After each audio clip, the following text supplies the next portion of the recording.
ਲੜੀਵਾਰ ਵਿਚਾਰਾਂ ਰੋਜ਼ਾਨਾ ਆਪ ਸੰਗਤਾਂ ਗੁਰੂ ਦਰਬਾਰ ਅੰਦਰ ਜੁੜ ਕਰਕੇ ਤੇ ਆਪਣੇ ਆਪਣੇ ਘਰਾਂ ਦੇ ਵਿੱਚ ਬੈਠ ਕਰਕੇ ਇਸ ਸਥਾਨ ਤੋਂ ਸਰਵਣ ਕਰਦੀਆਂ ਹੋ। ਉਸ ਚੱਲ ਰਹੇ ਲੜੀਵਾਰ ਗੁਰਬਾਣੀ ਵਿਚਾਰਾਂ ਦੇ ਨਾਲ ਆਪਾਂ ਸਾਂਝ ਪਾਈਏ। ਵਿਚਾਰਾਂ ਆਰੰਭਣ ਤੋਂ ਪਹਿਲਾਂ ਧੰਨ ਗੁਰੂ ਗ੍ਰੰਥ ਸਾਹਿਬ ਜੀ ਕਿਰਪਾ ਕਰਨ, ਆਪਣਾ ਰਹਿਮਤ ਭਰਿਆ ਹੱਥ ਸਿਰ ਤੇ ਰੱਖਣ। ਸਤਿਗੁਰੂ ਆਪ ਰਸਨਾ ਉੱਤੇ ਵਰਤ ਕੇ ਆਪਣੀ ਬਾਣੀ ਆਪਣੇ ਸ਼ਬਦ ਦੀ ਵਿਚਾਰ ਕਰਵਾ ਲੈਣ ਔਰ ਆਪ ਸਰਬੱਤ ਸੰਗਤ ਬਖਸ਼ੋ ਅਸੀਸ। ਕੋਈ ਰਸਨਾ ਵਾਂਝੀ ਨਾ ਰਹੇ। ਦੋਵੇਂ ਹੱਥ ਜੋੜ ਆਪਣੀਆਂ ਮਨ ਬਿਰਤੀਆਂ ਇਕਾਗਰ ਕਰਦਿਆਂ ਹੋਇਆਂ ਲਵਾਓ ਗੁਰੂ ਚਰਨਾਂ ਵਿੱਚ ਹਾਜ਼ਰੀ। ਅਦਬ ਸਹਿਤ ਸਰਬੱਤ ਸੰਗਤ ਮਿਲ ਕਰਕੇ ਉਚਾਰਨ ਕਰੋ ਜੀ। ਸਤਿਨਾਮ ਸ੍ਰੀ ਵਾਹਿਗੁਰੂ ਸਾਹਿਬ ਜੀ।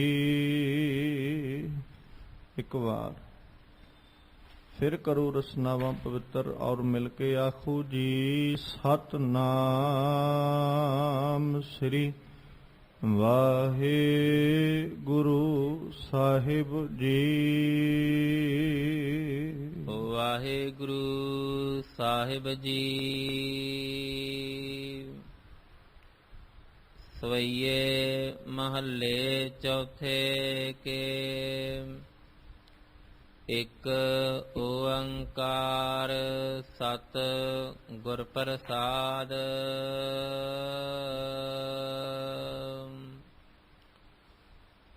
ਤੀਨ ਪਵਨ ਭਰਪੂਰ ਰਹਿਓ ਸੋਈ।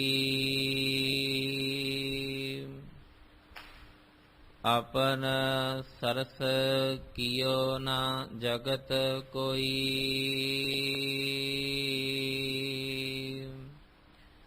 ਆਪਨ ਆਪ ਆਪ ਹੀ ਉਪਾਇਓ। ਸੁਰ ਨਰ ਅਸੁਰ ਅੰਤ ਨਹੀਂ ਪਾਇਓ।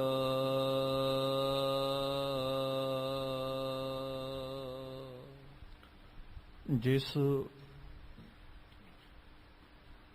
ਪਵਨ ਸ਼ਬਦ ਦਾ ਪਾਠ ਆਪ ਸੰਗਤ ਨੇ ਬੜੇ ਅਦਬ ਸਤਿਕਾਰ ਦੇ ਨਾਲ ਮਾਨਯੋਗ ਭਾਈ ਸਾਹਿਬ ਹੋਰਾਂ ਪਾਸੋਂ ਸਰਵਣ ਕੀਤਾ ਹੈ,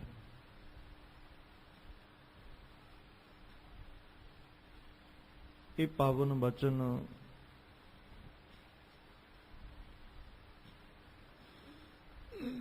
ਭੱਟ ਬਾਲੇ ਜੀ ਦੀ ਰਸਨਾ ਤੋਂ ਉਚਾਰਨ ਕੀਤੇ ਹੋਏ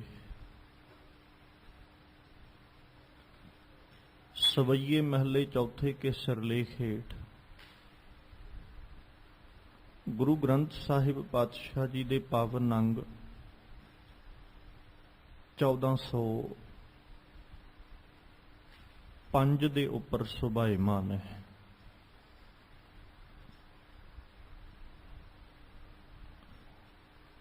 ਅੱਜ ਇਹਨਾਂ ਪਾਵਨ ਬਚਨਾਂ ਦੇ ਰਾਹੀਂ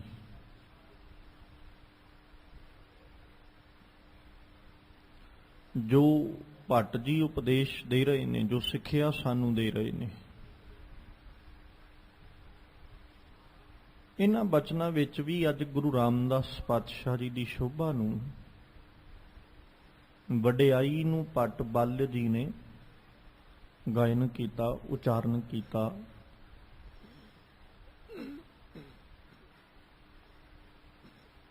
ਸਭ ਤੋਂ ਪਹਿਲਾਂ ਜੋ ਅੱਜ ਸਾਨੂੰ ਭੱਟ ਜੀ ਦਰਸਾ ਰਹੇ ਨੇ, ਉਹਦੇ ਵਿੱਚ ਉਹਨਾਂ ਜ਼ਿਕਰ ਕਰਦੇ ਆਖਿਆ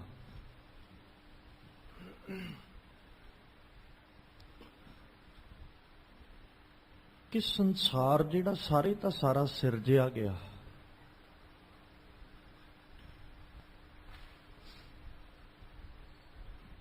ਤਿੰਨ ਭਵਨਾਂ ਦੇ ਰੂਪ ਵਿੱਚ ਉਸ ਅਕਾਲ ਪੁਰਖ ਨੇ ਇਹਦੀ ਸਿਰਜਣਾ ਕੀਤੀ।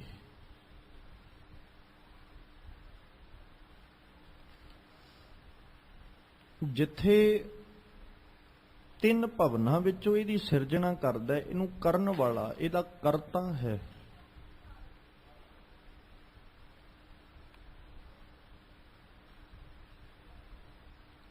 ਉੱਥੇ ਨਾਲ ਹੀ ਉਹ ਤਿੰਨਾਂ ਭਵਨਾਂ ਨੂੰ ਸਾਜ ਕੇ ਇਹਦੇ ਵਿੱਚ ਸੁਭਾਏਮਾਨ ਵੀ ਹੈ, ਕਿਉਂਕਿ ਕਰਤੇ ਦੇ ਨਾਲ ਨਾਲ ਉਹਦਾ ਪੁਰਖ ਵਾਲਾ ਸੁਭਾਵ ਅਸੀਂ ਕਦੇ ਤਿਆਗ ਨਹੀਂ ਸਕਦੇ।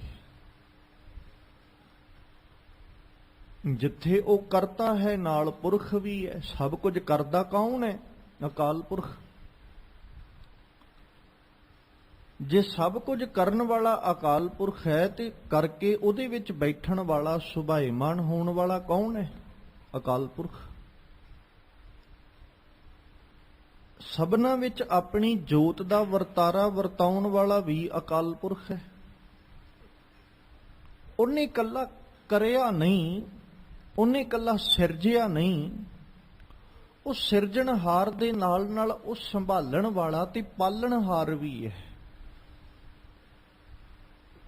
ਜਿੱਥੇ ਉਹ ਸਿਰਜਣਹਾਰ ਤੇ ਪਾਲਣਹਾਰ ਹੈ, ਖਿਆਲ ਕਰਿਓ, ਉੱਥੇ ਉਹ ਸਭਨਾਂ ਦੇ ਵਿੱਚ ਵਸਣ ਵਾਲਾ ਵੀ ਹੈ, ਸਭਨਾਂ ਵਿੱਚ ਰਵਿਆ ਹੋਇਆ ਵੀ ਹੈ, ਪਰਿਪੂਰਨ ਹੈ ਉਹ ਸਾਰਿਆਂ ਦੇ ਵਿੱਚ।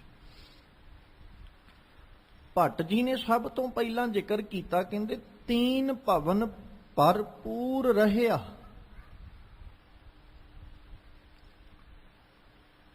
ਜਿਹਨੂੰ ਮਾਲਕ ਜੀ ਨੇ ਬਾਣੀ ਦੇ ਅੰਦਰ ਜ਼ਿਕਰ ਕਰਦੇ ਆਖਿਆ ਸੀ, ਰੰਗ ਰੱਤਾ ਮੇਰਾ ਸਾਹਿਬ ਰਵ ਰਹਿਆ ਭਰਪੂਰ। ਉਹ ਤੇ ਸਾਰੀਆਂ ਥਾਵਾਂ ਤੇ ਵਸਿਆ ਹੋਇਆ, ਰਵ ਰਿਹਾ ਉਹ ਤੇ ਸਾਰੀਆਂ ਥਾਵਾਂ ਤੇ। ਜਦੋਂ ਆਪਾਂ ਰੱਬ ਦੇ ਤਿੰਨਾਂ ਭਵਨਾਂ ਦੀ, ਬਣਾਏ ਹੋਏ ਤਿੰਨਾਂ ਭਵਨਾਂ ਦੀ ਬਾਤ ਕਰਦੇ ਹਾਂ, ਉਹਨੇ ਇਹਨਾਂ ਭਵਨਾਂ ਨੂੰ ਸਿਰਜਿਆ। ਭਵਨਾਂ ਦੇ ਵਿੱਚ ਕੱਲੇ ਕੱਲੇ ਜੀਵ ਨੂੰ ਉਹਨੇ ਸਿਰਜਿਆ, ਫਿਰ ਕੱਲੇ ਕੱਲੇ ਜੀਵ ਦੀ ਸੰਭਾਲ ਕਰ ਰਿਹਾ ਤੇ ਸੰਭਾਲ ਕਰਦਾ ਹੋਇਆ ਉਹ ਇਹਦੇ ਵਿੱਚ ਹੀ ਬੈਠਾ। ਹਰ ਇੱਕ ਜੀਵ ਦੇ ਅੰਦਰ ਉਹ ਸੁਭਾਏਮਾਨ ਹੈ, ਹਰ ਇੱਕ ਜੀਵ ਵਿੱਚ ਉਹਨੇ ਆਪਣਾ ਵਰਤਾਰਾ ਵਰਤਾਇਆ, ਉਹਨੇ ਰੱਖਿਆ। ਤੇ ਨਾਲ ਭੱਟ ਜੀ ਨੇ ਜ਼ਿਕਰ ਕਰਦੇ ਆਖਿਆ, ਕਹਿੰਦੇ ਜਿੱਥੇ ਉਹ ਸਾਰਿਆਂ ਵਿੱਚ ਬੈਠਾ ਹੈ ਨਾ, ਉੱਥੇ ਉਹਨੇ ਇੱਕ ਅਦਭੁਤ ਖੇਡ ਹੋਰ ਬੜਾ ਪਿਆਰਾ ਰਚਿਆ। ਸਭ ਤੋਂ ਪਹਿਲਾਂ ਤੇ ਖੇਡ ਉਹਨੇ ਇਹ ਰਚਿਆ ਕਿ ਉਹਨੇ ਸਾਰੇ ਦੇ ਸਾਰੇ ਜਗਤ ਨੂੰ ਬਣਾਇਆ। ਜੋ ਅਸੀਂ ਵੇਖਦੇ ਹਾਂ ਉਹ ਵੀ ਉਹਨੇ ਬਣਾਇਆ, ਜੋ ਸਾਨੂੰ ਨਹੀਂ ਦਿਸਦਾ ਉਹ ਵੀ ਉਹੀ ਬਣਾਉਣ ਵਾਲਾ। ਤਿੰਨੇ ਭਵਨ ਉਸ ਅਕਾਲ ਪੁਰਖ ਨੇ ਸਿਰਜੇ, ਉਹਨੇ ਬਣਾਏ। ਇਹ ਉਹਦਾ ਅਦਭੁਤ ਕੌਤਕ ਹੈ। ਫਿਰ ਉਹ ਤੋਂ ਬਾਅਦ ਚ ਇੱਕ ਅਦਭੁਤ ਕੌਤਕ ਇਹ ਵੀ ਹੈ ਕਿ ਉਹ ਤਿੰਨੇ ਭਵਨ ਸਾਜ ਕੇ, ਤਿੰਨੇ ਭਵਨਾਂ ਨੂੰ ਬਣਾ ਕੇ ਉਹ ਤਿੰਨਾਂ ਭਵਨਾਂ ਵਿੱਚ ਬੈਠਾ ਵੀ ਹੈ। ਇਹ ਵੀ ਉਹਦਾ ਹੈਰਾਨੀਜਨਕ ਇੱਕ ਕੌਤਕ ਹੈ। ਫਿਰ ਤੀਜੇ ਨੰਬਰ ਤੇ ਭੱਟ ਜੀ ਕਹਿੰਦੇ, ਜਿੱਥੇ ਆ ਹੈਰਾਨੀਜਨਕ ਕੌਤਕ ਉਸ ਮਾਲਕ ਦੇ ਨੇ ਨਾ, ਉੱਥੇ ਉਹਨੇ ਇੱਕ ਹੈਰਾਨ ਕਰਨ ਵਾਲਾ ਕਰਮ ਹੋਰ ਵੀ ਕੀਤਾ। ਉਹਨੇ ਆਪਣੇ ਵਰਗਾ ਦੂਜਾ ਬਣਾਇਆ ਹੀ ਕੋਈ ਨਹੀਂ। ਉਹਦੇ ਵਰਗਾ ਦੂਜਾ ਤੇ ਬੜੀ ਦੂਰ ਦੀ ਗੱਲ ਹੈ। ਉਹਦੇ ਵਰਗਾ ਦੂਜਾ ਬਣ ਜਾਣਾ, ਜਾਂ ਉਹਦੇ ਵਰਗਾ ਦੂਜਾ ਹੋ ਜਾਣਾ, ਜਾਂ ਉਹਦੇ ਵਰਗਾ ਦੂਜਾ ਕੋਈ ਹੋਣਾ, ਜਾਂ ਉਹ ਦੂਜੀ ਤਾਕਤ ਕੋਈ ਹੋਣਾ, ਗੱਲ ਅਲੱਗ ਹੈ, ਬਾਤ ਅਲੱਗ ਹੈ। ਉਹਨੇ ਜਿਹੜੇ ਰੱਬ ਨੇ ਸੰਸਾਰ ਵਿੱਚ ਜੀਵ ਬਣਾਏ ਨੇ, ਉਹਦੇ ਪ੍ਰਤੀ ਸਤਿਗੁਰੂ ਨੇ ਬਾਣੀ ਚ ਕਹਿਤਾ, ਕੋਈ ਨਾ ਕਿਸ ਹੀ ਜਿਹਾ ਉਪਾਇਆ। ਉਹਨੇ ਤੇ ਜੀਵਾਂ ਵਰਗਾ ਜੀਵ ਨਹੀਂ ਬਣਾਇਆ। ਇੱਕ ਮਨੁੱਖ ਉਹਨੇ ਜਿਸ ਤਰ੍ਹਾਂ ਦਾ ਬਣਾ ਦਿੱਤਾ, ਉਦਾਂ ਦਾ ਦੂਜਾ ਉਹਨੇ ਕੋਈ ਨਹੀਂ ਬਣਾਇਆ। ਹੋ ਸਕਦਾ ਮਨੁੱਖ ਦਾ ਚਿਹਰਾ ਦੂਜੇ ਨਾਲ ਮਿਲ ਜਾਏ ਪਰ ਸੁਭਾਵ ਨਹੀਂ ਮਿਲੇਗਾ। ਹੋ ਸਕਦਾ ਸੁਭਾਵ ਮਿਲ ਜਾਏ ਪਰ ਚਿਹਰਾ ਨਹੀਂ ਮਿਲਦਾ ਹੋਏਗਾ। ਕਿਸੇ ਨਾ ਕਿਸੇ ਜਗ੍ਹਾ ਦੇ ਉੱਤੇ ਤੇ ਰੱਬ ਨੇ ਭਿੰਨਤਾ ਰੱਖੀ ਹੈ ਨਾ, ਵਖਰੇਵਾਂ ਰੱਖਿਆ। ਜਾਂ ਉਹਨੇ ਚਿਹਰੇ 'ਚ ਵਖਰੇਵਾਂ ਰੱਖ ਲਿਆ, ਡਿਫਰੈਂਸ ਰੱਖ ਦਿੱਤਾ, ਜਾਂ ਉਹਨੇ ਸੁਭਾਵ ਵਿੱਚ ਫਰਕ ਰੱਖ ਦਿੱਤਾ। ਉਹਨੇ ਇੱਕ ਮਾਤਾ ਦੇ ਉਦਰ ਵਿੱਚੋਂ ਪੈਦਾ ਹੋਣ ਵਾਲਿਆਂ ਦਾ ਇੱਕ ਸੁਭਾਵ ਨਹੀਂ ਰੱਖਿਆ, ਉਹਨਾਂ ਦਾ ਵੀ ਵੱਖਰਾ ਵੱਖਰਾ।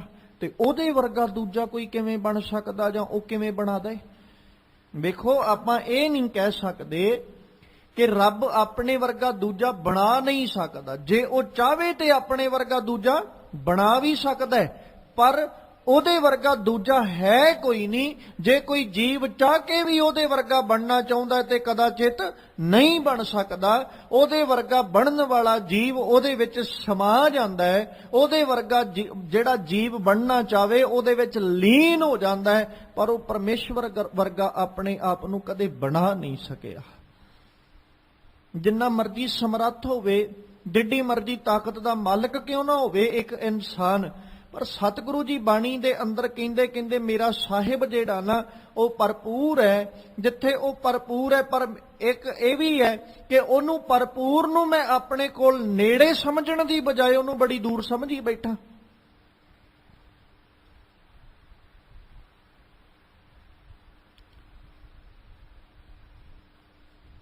ਉਹਨੇ ਨਾ ਆਪਣਾ ਆਪਾ ਟਿਕਾਇਆ ਹਰ ਜੀਵ ਵਿੱਚ।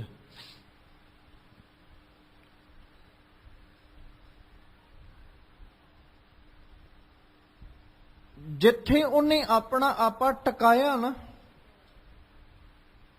ਕੱਲੇ ਕੱਲੇ ਕਣ ਵਿੱਚ ਉਹ ਵਸਿਆ, ਭਰਪੂਰ ਹੋ ਗਿਆ। ਉਹਨੇ ਆਪਣੇ ਆਪ ਨੂੰ ਪਰਿਪੂਰਨ ਕਰ ਲਿਆ।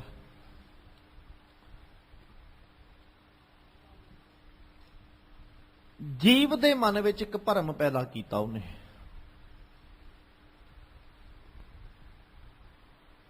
ਤੇ ਉਹ ਭਰਮ ਕੀ ਹੈ? ਰੱਬ ਸਾਡੇ ਤੋਂ ਬਹੁਤ ਦੂਰ ਬੈਠਾ। ਇਹ ਭਰਮ ਇੱਕ ਜੀਵ ਦੇ ਮਨ ਵਿੱਚ ਹੈ। ਉਹਨੇ ਆਪਣਾ ਆਪਾ ਜੀਵ ਦੇ ਅੰਦਰ ਹੀ ਟਿਕਾਇਆ। ਇਹਦੇ 'ਚ ਕੋਈ ਅਤਕਥਨੀ ਨਹੀਂ, ਕੋਈ ਦੋਰਾਵਾ ਨਹੀਂ। ਹਰ ਜੀਵ ਵਿੱਚ ਉਹ ਬੈਠਾ, ਉਹ ਭਰਪੂਰ ਹੈ, ਹਰ ਜੀਵ ਵਿੱਚ ਪਰਿਪੂਰਨ ਹੈ।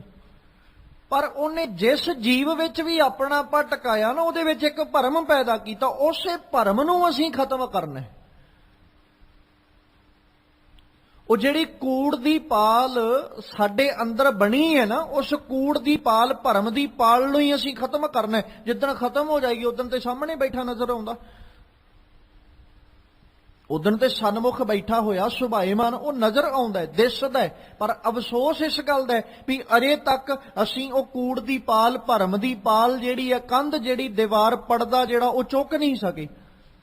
ਜੇ ਚੁੱਕ ਲੈਂਦੇ ਤੇ ਉਹ ਵਸਦਾ ਹੋਇਆ ਸਾਡੇ ਅੰਦਰ ਹੀ ਸਾਨੂੰ ਦਿਸ ਪੈਂਦਾ। ਪਰ ਉਸ ਮਾਲਕ ਨੇ ਇੱਕ ਖੇਡ ਰਚਿਆ, ਹਰ ਜੀਵ ਵਿੱਚ ਆਪਣੀ ਜੋਤ ਟਿਕਾਈ ਤੇ ਹਰ ਜੀਵ ਦੇ ਹਿਰਦੇ ਵਿੱਚ ਇੱਕ ਭਰਮ ਵੀ ਪੈਦਾ ਕੀਤਾ। ਜਿੰਨੇ ਤੇ ਭਰਮ ਨਿਵਰਤ ਕਰ ਲਿਆ ਉਹ ਤੇ ਲੀਨ ਹੋ ਗਿਆ ਰੱਬ ਵਿੱਚ, ਉਹਨੇ ਤੇ ਲੀਨਤਾ ਹਾਸਲ ਕਰ ਲਈ। ਪਰ ਜਿਹੜਾ ਭਰਮ ਵਿੱਚ ਫਸਿਆ ਰਹਿ ਗਿਆ ਉਹ ਕੀ ਕਹਿੰਦਾ? ਰੱਬ ਬਹੁਤ ਦੂਰ ਹੈ, ਉਹਨੂੰ ਹਾਸਲ ਕਰਨਾ ਬਹੁਤ ਔਖਾ। ਬਾਬਾ ਕਬੀਰ ਜੀ ਨੇ ਇਸੇ ਕਰਕੇ ਆਖਿਆ ਸੀ, ਕਹਿੰਦੇ ਦੁਨੀਆ ਦੇ ਲੋਕੋ ਇੰਨੀ ਗੱਲ ਖਿਆਲ ਰੱਖੋ, ਸਮਝ ਲਵੋ ਇਤਨੀ ਬਾਤ ਨੇੜੇ ਨਹੀਂ ਦੂਰ। ਉਹ ਦੂਰ ਨਹੀਂ ਹੈ, ਬਹੁਤ ਨੇੜੇ ਹੈ। ਕਿੰਨਾ ਨੇੜੇ ਹੈ? ਨਿਜ ਆਤਮੈ ਰਹਿਆ ਭਰਪੂਰ। ਉਹ ਸਾਡੇ ਅੰਦਰ ਹੀ ਬੈਠਾ ਹੋਇਆ। ਉਹ ਤੇ ਜਿਹਨੂੰ ਭਗਤ ਰਵਿਦਾਸ ਜੀ ਕਹਿੰਦੇ ਨਾ, ਕਹੋ ਰਵਿਦਾਸ ਹਾਥ ਪੈ ਨੇੜੇ ਸਹਜੇ ਹੋਏ ਸੋ ਹੋਈ। ਤੂੰ ਕਿੱਥੇ ਉਹਨੂੰ ਦੂਰ ਸਮਝ ਕੇ ਬੈਠਾ? ਕਿਤੇ ਸਤਵੇਂ ਆਕਾਸ਼ ਤੇ ਨਹੀਂ ਹੈ, ਕਿਤੇ ਉਹ ਸਤਵੀਂ ਧਰਤੀ ਤੇ ਨਹੀਂ ਹੈ। ਉਹ ਤੇ ਸੱਜਣਾ ਤੇਰੇ ਅੰਦਰ ਬੈਠਾ। ਤੂੰ ਜਿਸ ਪਾਸੇ ਜਾਏਗਾ ਉਸੇ ਪਾਸੇ ਉਹ ਚੱਲ ਕੇ ਜਾਏਗਾ। ਤੇਰੇ ਅੰਦਰ ਬੈਠਾ ਹੋਇਆ ਤੈਨੂੰ ਨਜ਼ਰ ਨਹੀਂ ਆ ਰਿਹਾ, ਇਹ ਤੇਰੀ ਬਦਕਿਸਮਤੀ ਹੈ। ਪਰ ਉਹਨੇ ਆਪਣਾ ਆਪਾ ਟਿਕਾਉਣ ਵਿੱਚ ਕਿਸੇ ਗੱਲ ਦੀ ਕਮੀ ਨਹੀਂ ਸੀ ਰੱਖੀ। ਸੱਜਣਾ ਜਿਵੇਂ ਸਾਰਿਆਂ ਵਿੱਚ ਉਹ ਬੈਠਾ, ਉਵੇਂ ਉਹਨੇ ਤੇਰੇ ਵਿੱਚ ਵੀ ਆਪਣਾ ਆਪਾ ਟਿਕਾਇਆ। ਜਿੰਨੇ ਪਹਿਚਾਣ ਲਿਆ ਉਹਦੇ ਵਿੱਚ ਵੀ ਉਵੇਂ ਹੀ ਬੈਠਾ ਸੀ ਜਿਵੇਂ ਤੇਰੇ ਅੰਦਰ ਬੈਠਾ ਹੈ। ਬਸ ਉਹ ਜਿਹਨੇ ਪਹਿਚਾਣਿਆ ਉਹਨੇ ਕਰਮ ਇਹ ਕੀਤਾ ਕਿ ਆਪਣੇ ਜੀਵਨ ਵਿੱਚੋਂ ਭਰਮ ਦੀ ਪਾਲ ਖਤਮ ਕਰ ਲਈ। ਉਹਨੇ ਭਰਮ ਕੱਢ ਦਿੱਤਾ। ਜਿੰਨੇ ਭਰਮ ਕੱਢਤਾ ਉਹੀ ਰੱਬ ਨਾਲ ਮਿਲ ਗਿਆ। ਤੇ ਤੂੰ ਅਜੇ ਤੱਕ ਭਰਮ ਦੀ ਦੀਵਾਰ ਚੁੱਕੀ ਫਿਰਦਾ ਹੈ। ਸੱਜਣਾ ਜਿੰਨਾ ਚਿਰ ਤੇਰੇ ਕੋਲ ਭਰਮ ਹੈ ਉਹਨਾਂ ਚਿਰ ਤੇਰੇ ਕੋਲ ਰੱਬ ਨਹੀਂ ਹੈ। ਅੱਜ ਭੱਟ ਜੀ ਕਹਿੰਦੇ, ਤੀਨ ਭਵਨ ਭਰਪੂਰ ਰਹਿਓ ਸੋਈ, ਸਭੈ ਘਟ ਰਾਮ ਬੋਲੇ, ਰਾਮਾ ਬੋਲੇ ਰਾਮ ਬਿਨਾ ਕੋ ਬੋਲੇ ਰੇ। ਹਰ ਜਗ੍ਹਾ ਤੇ ਉਹ ਬੈਠਾ। ਘਟ ਘਟ ਮੈਂ ਹਰ ਜੂ ਬਸੈ, ਸੰਤਨ ਕਹਿਓ ਪੁਕਾਰ। ਉਹ ਪਰਿਪੂਰਨ ਹੈ, ਰਵਿਆ ਹੋਇਆ ਉਹ ਤੇ ਸਾਰਿਆਂ ਵਿੱਚ ਬੈਠਾ। ਉਹ ਤੇ ਉਹਦਾ ਤੇ ਕਿਸੇ ਨਾਲੋਂ ਉਹਨੇ ਦੂਰੀ ਨਹੀਂ ਰੱਖੀ। ਔਰ ਇੱਕ ਬਾਤ ਇਹ ਵੀ ਹੈ, ਜੇ ਉਹਨੇ ਕਿਸੇ ਨਾਲੋਂ ਦੂਰੀ ਨਹੀਂ ਨਾ ਰੱਖੀ ਤੇ ਉਹਨੇ ਕਿਸੇ ਨਾਲ ਵਿਤਕਰਾ ਵੀ ਨਹੀਂ ਕੀਤਾ, ਉਹਨੇ ਸਭਨਾਂ ਵਿੱਚ ਆਪਣਾ ਆਪਾ ਇੱਕੋ ਜਿੰਨਾ ਹੀ ਰੱਖਿਆ। ਚਾਹੇ ਕੋਈ ਜੀਵ ਆਕਾਰ ਕਰਕੇ ਵੱਡਾ ਤੇ ਭਾਵੇਂ ਆਕਾਰ ਕਰਕੇ ਛੋਟਾ, ਜਿਹੜਾ ਵੱਡਾ ਹੈ ਉਹਦੇ ਵਿੱਚ ਵੀ ਉਹਨੇ ਆਪਣੀ ਜੋਤ ਟਿਕਾਈ, ਜਿਹੜਾ ਛੋਟਾ ਹੈ ਉਹਦੇ ਵਿੱਚ ਵੀ ਉਹਨੇ ਆਪਣੀ ਜੋਤ ਟਿਕਾਈ। ਤੇ ਜੋਤ ਵੀ ਇੱਕੋ ਜਿੱਡੀ ਹੈ, ਕਿਸੇ 'ਚ ਵੱਡੀ ਤੇ ਕਿਸੇ 'ਚ ਛੋਟੀ ਨਹੀਂ ਹੈ। ਉਹ ਜਿੱਦਾਂ ਉਸਨੇ ਜੀਵ ਬਣਾਏ ਉਦਾਂ ਹੀ ਉਹਨਾਂ ਵਿੱਚ ਆਪਣੀ ਜੋਤ ਵੀ ਟਿਕਾਉਂਦਾ ਰਿਹਾ। ਸਾਰਿਆਂ ਵਿੱਚ ਜੋਤ ਵੀ ਇੱਕੋ ਜਿੰਨੀ ਰੱਖੀ, ਬਰਾਬਰਤਾ ਸਾਰਿਆਂ ਨਾਲ ਰੱਖੀ। ਪਰ ਇਸ ਇਨਸਾਨ ਨੇ ਇਸ ਗੱਲ ਨੂੰ ਸਮਝਣ ਤੋਂ ਜਾਂ ਇਸ ਬਾਤ ਨੂੰ ਅਜੇ ਤੱਕ ਇਹ ਜਾਣਨ ਤੋਂ ਅਣਜਾਣ ਬੈਠਾ ਹੈ ਕਿ ਰੱਬ ਸਭਨਾਂ ਵਿੱਚ ਹੈ, ਸਭਨਾਂ ਦੇ ਅੰਦਰ ਮੌਜੂਦ ਹੈ। ਤੇ ਜੇ ਮੈਂ ਉਸ ਨੂੰ ਮਹਿਸੂਸ ਕਰਾਂ ਤੇ ਫਿਰ ਮੈਨੂੰ ਉਹ ਸਭਨਾਂ ਵਿੱਚ ਵਸਦਾ ਨਜ਼ਰ ਵੀ ਆ ਜਾਏਗਾ। ਪਰ ਸਭ ਤੋਂ ਪਹਿਲਾਂ ਮੈਨੂੰ ਆਪਣੇ ਅੰਦਰੋਂ ਫਰੋਲਣਾ ਪੈਣਾ। ਜਿੱਦਣ ਅੰਦਰੋਂ ਦਿਸ ਪਿਆ ਨਾ, ਉਦਣ ਹੀ ਬਾਹਰੋਂ ਨਜ਼ਰ ਆਏਗਾ।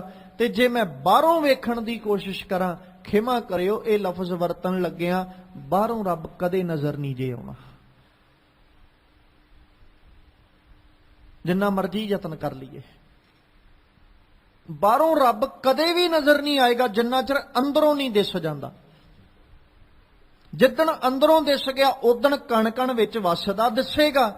ਤੇ ਜਿੰਨਾ ਚਿਰ ਅੰਦਰੋਂ ਨਹੀਂ ਦਿਸਦਾ ਉਹਨਾਂ ਚਿਰ ਬਾਹਰੋਂ ਭਾਵੇਂ ਕੋਈ ਲੱਖ ਯਤਨ ਕਰੇ ਸਾਨੂੰ ਰੱਬ ਵਿਖਾਉਣ ਦਾ, ਕਦੇ ਨਹੀਂ ਜੇ ਵਿਖਾ ਸਕਦਾ। ਜਿਸ ਦਿਨ ਅੰਦਰ ਵਸਦਾ ਨਜ਼ਰ ਆ ਗਿਆ ਉਦਣ ਫਿਰ ਜ਼ੁਬਾਨ ਰਸਨਾ ਖੁਦ ਕਹੇਗੀ, ਅਵਲ ਅੱਲਾ ਨੂਰ ਉਪਾਇਆ ਕੁਦਰਤ ਕੇ ਸਭ ਬੰਦੇ, ਏਕ ਨੂਰ ਤੇ ਸਭ ਜਗ ਉਪਜਿਆ ਕੌਣ ਭਲੇ ਕੋ ਮੰਦੇ, ਲੋਕਾ ਪਰਮ ਨਾ ਭੂਲੋ ਭਾਈ, ਖਾਲਕ ਖਲਕ ਖਲਕ ਖਾਲਕ ਪੂਰ ਰਹਿਓ ਸਰਬ ਠਾਈ। ਮਾਟੀ ਏਕ ਅਨੇਕ ਭਾਂਤ ਕਰ ਸਾਜੀ ਸਾਜਣ ਹਾਰੈ, ਨਾ ਕਛ ਪੋਚ ਮਾਟੀ ਕੈ ਭਾਂਡਾ, ਨਾ ਕਛ ਪੋਚ ਕੁੰਭਾਰੈ। ਜਿਸ ਦਿਨ ਅੰਦਰੋਂ ਵਸਦਾ ਨਜ਼ਰ ਆ ਗਿਆ ਉਦਣ ਹੀ ਬਾਹਰੋਂ ਦਿਸੇਗਾ। ਤੇ ਜੇ ਅਸੀਂ ਅੰਦਰੋਂ ਵੇਖਣ ਦੀ ਬਜਾਏ ਉਹਨੂੰ ਬਾਹਰੋਂ ਵੇਖਦੇ ਰਹੇ, ਲੱਭਦੇ ਰਹੇ, ਤੇ ਕਦਾਚਿਤ ਵੀ ਉਹ ਅਕਾਲ ਪੁਰਖ ਨਾ ਬਾਹਰੋਂ ਲੱਭਣਾ ਨਾ ਹੀ ਉਹਨੇ ਬਾਹਰੋਂ ਦਿਸਣਾ ਹੈ। ਫਿਰ ਕਹਿੰਦੇ ਆਪਨ ਸਰਸ ਕੀਓ ਨਾ ਜਗਤ ਕੋਈ। ਜਗਤ ਵਿੱਚ ਉਹਨੇ ਅਰਬਾਂ ਦੀ ਗਿਣਤੀ ਵਿੱਚ ਅੱਜ ਦੇ ਸਮੇਂ ਵਿੱਚ ਜੀਵ ਬਣਾਤੇ, ਅਰਬਾਂ ਦੀ ਗਿਣਤੀ ਵਿੱਚ। ਪਰ ਇਹਨਾਂ ਅਰਬਾਂ ਦੀ ਗਿਣਤੀ ਵਿੱਚ ਉਹਨੇ ਆਪਣੇ ਵਰਗਾ ਨਹੀਂ ਕੋਈ ਬਣਾਇਆ ਜਿਹੜਾ ਉੱਠ ਕੇ ਇਹ ਕਹਦੇ ਵੀ ਮੈਂ ਰੱਬ ਆ ਜਾਂ ਰੱਬ ਮੇਰੇ ਵਰਗਾ। ਹਾਂ, ਭਗਤ ਸਾਹਿਬਾਨਾਂ ਨੇ ਜ਼ਰੂਰ ਕਿਹਾ ਕਿ ਰੱਬ ਜੀ ਤੂੰ ਮੈਂ ਆ ਤੇ ਮੈਂ ਤੂੰ ਆ। ਪਰ ਉਹ ਵੀ ਉਦੋਂ ਹੀ ਕਹਿੰਦੇ ਜਦੋਂ ਲੀਨ ਹੋ ਜਾਂਦੇ ਨੇ। ਰੱਬ ਨਾਲ ਵਿਚਾਰ ਕਰਦਿਆਂ ਹੀ ਉਹਨਾਂ ਨੇ ਕਿਹਾ ਰੱਬਾ ਤੂੰ ਮੈਂ ਆ ਤੇ ਮੈਂ ਤੂੰ ਆ। ਜਗਤ ਨੂੰ ਉਹਨਾਂ ਵੀ ਨਹੀਂ ਕਿਹਾ ਅਸੀਂ ਰੱਬ ਆ। ਥੋੜਾ ਜਿਹਾ ਤਵੱਜੋ ਦੇ ਕੇ ਸਮਝਿਓ। ਰੱਬ ਨੇ ਜਿੰਨੇ ਜੀਵ ਬਣਾਏ ਇਹਨਾਂ ਵਿੱਚੋਂ ਇੱਕ ਵੀ ਐਸਾ ਨਹੀਂ ਜਿਹੜਾ ਉਹਨੇ ਆਪਣੇ ਵਰਗਾ ਬਣਾਇਆ ਹੋਵੇ। ਉਹਦੇ ਵਰਗਾ ਦੂਜਾ ਨਹੀਂ ਹੈ ਕੋਈ। ਭਗਤ ਸਾਹਿਬਾਨਾਂ ਨੇ ਆਪਣਾ ਆਪਾ ਉਹਦੇ ਵਰਗਾ ਬਣਾ ਲਿਆ, ਬਣ ਗਏ।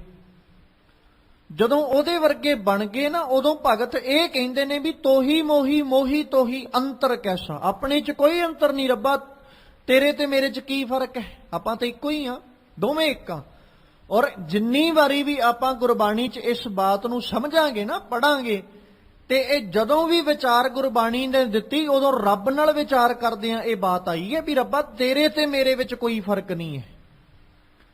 ਜਿਸ ਭਗਤ ਨੇ ਜਾਂ ਗੁਰੂ ਸਾਹਿਬਾਨ ਨੇ ਐਸੀ ਗੱਲ ਕੀਤੀ ਹੈ, ਬਾਤ ਕੀਤੀ ਹੈ, ਉਹਨੇ ਜਗਤ ਨੂੰ ਕਦੇ ਨਹੀਂ ਕਿਹਾ ਵੀ ਮੈਂ ਰੱਬ ਆ, ਮੇਰੇ ਅੰਦਰੋਂ ਤੁਸੀਂ ਰੱਬ ਵੇਖੋ ਜਾਂ ਮੈਨੂੰ ਆ ਕੇ ਨਮਸਕਾਰਾਂ ਕਰੋ। ਗੁਰੂ ਨੇ ਕਦੇ ਨਹੀਂ ਆਖਿਆ। ਕਿਸੇ ਵੀ ਗੁਰੂ ਸਾਹਿਬਾਨ ਦਾ ਜੀਵਨ ਪੜ੍ਹ ਲਓ, ਕਿਸੇ ਭਗਤ ਸਾਹਿਬ ਦਾ ਜੀਵਨ ਪੜ੍ਹ ਲਓ, ਕਿਸੇ ਨੇ ਨਹੀਂ ਇਹ ਆਖਿਆ ਵੀ ਮੇਰੇ ਅੱਗੇ ਆ ਕੇ ਨਮਸਕਾਰਾਂ ਕਰਿਆ ਕਰੋ ਕਿਉਂਕਿ ਮੈਂ ਰੱਬ ਹਾਂ।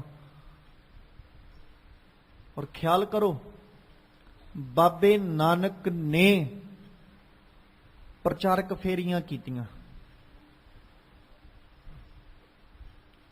ਸੰਸਾਰ ਦੇ ਲੋਕ ਆ ਕੇ ਗੁਰੂ ਨਾਨਕ ਦੇ ਅੱਗੇ ਨਿਵਦੇ ਨੇ।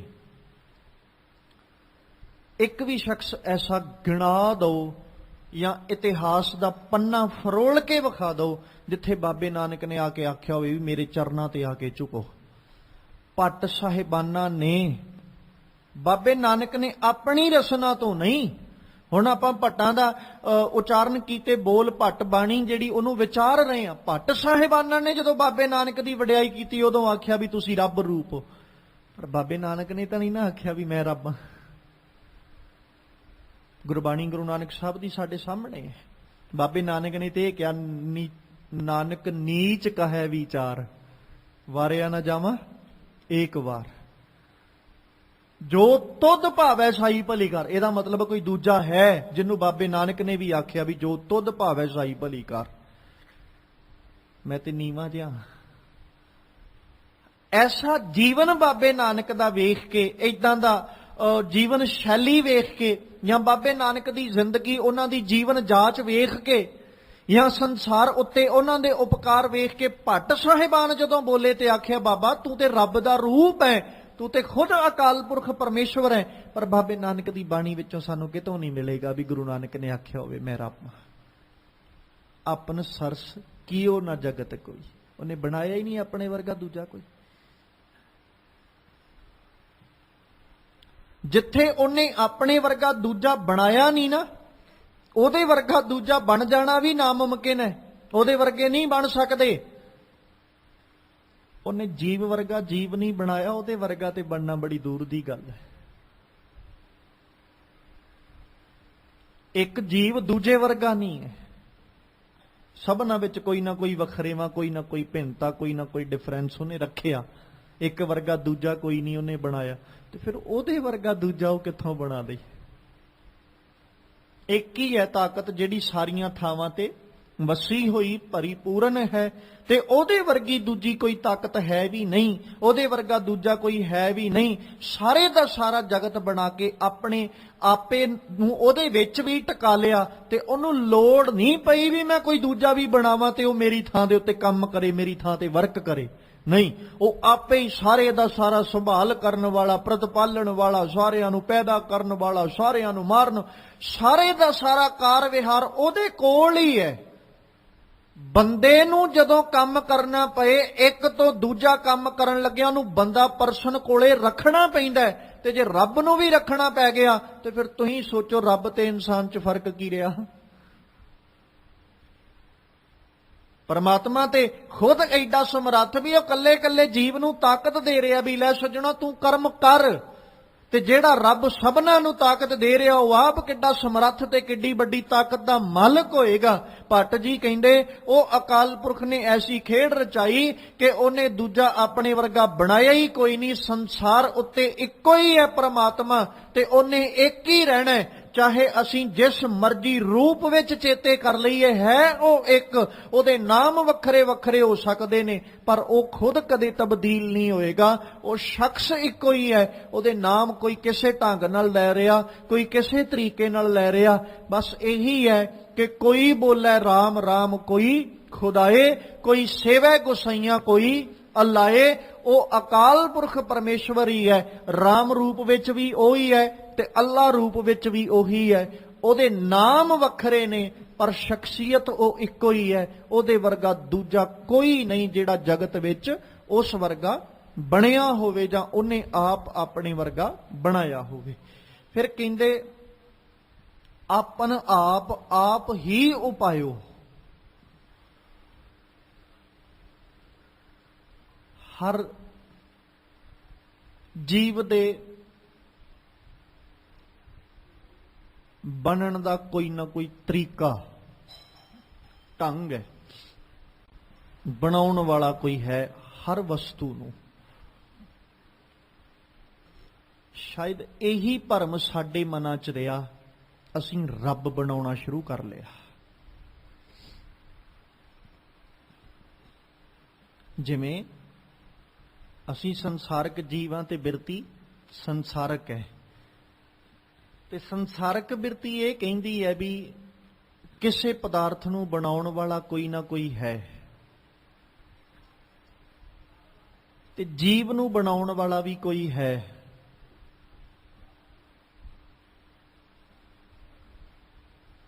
ਤੇ ਇਸੇ ਸੰਸਾਰਕ ਬਿਰਤੀ ਨੇ ਇਹ ਕਾਢ ਵੀ ਕੱਢੀ ਵੀ ਫਿਰ ਰੱਬ ਨੂੰ ਬਣਾਉਣ ਵਾਲਾ ਵੀ ਕੋਈ ਹੋਵੇਗਾ। ਫਿਰ ਅਸੀਂ ਰੱਬ ਬਣਾਉਣਾ ਸ਼ੁਰੂ ਕੀਤਾ।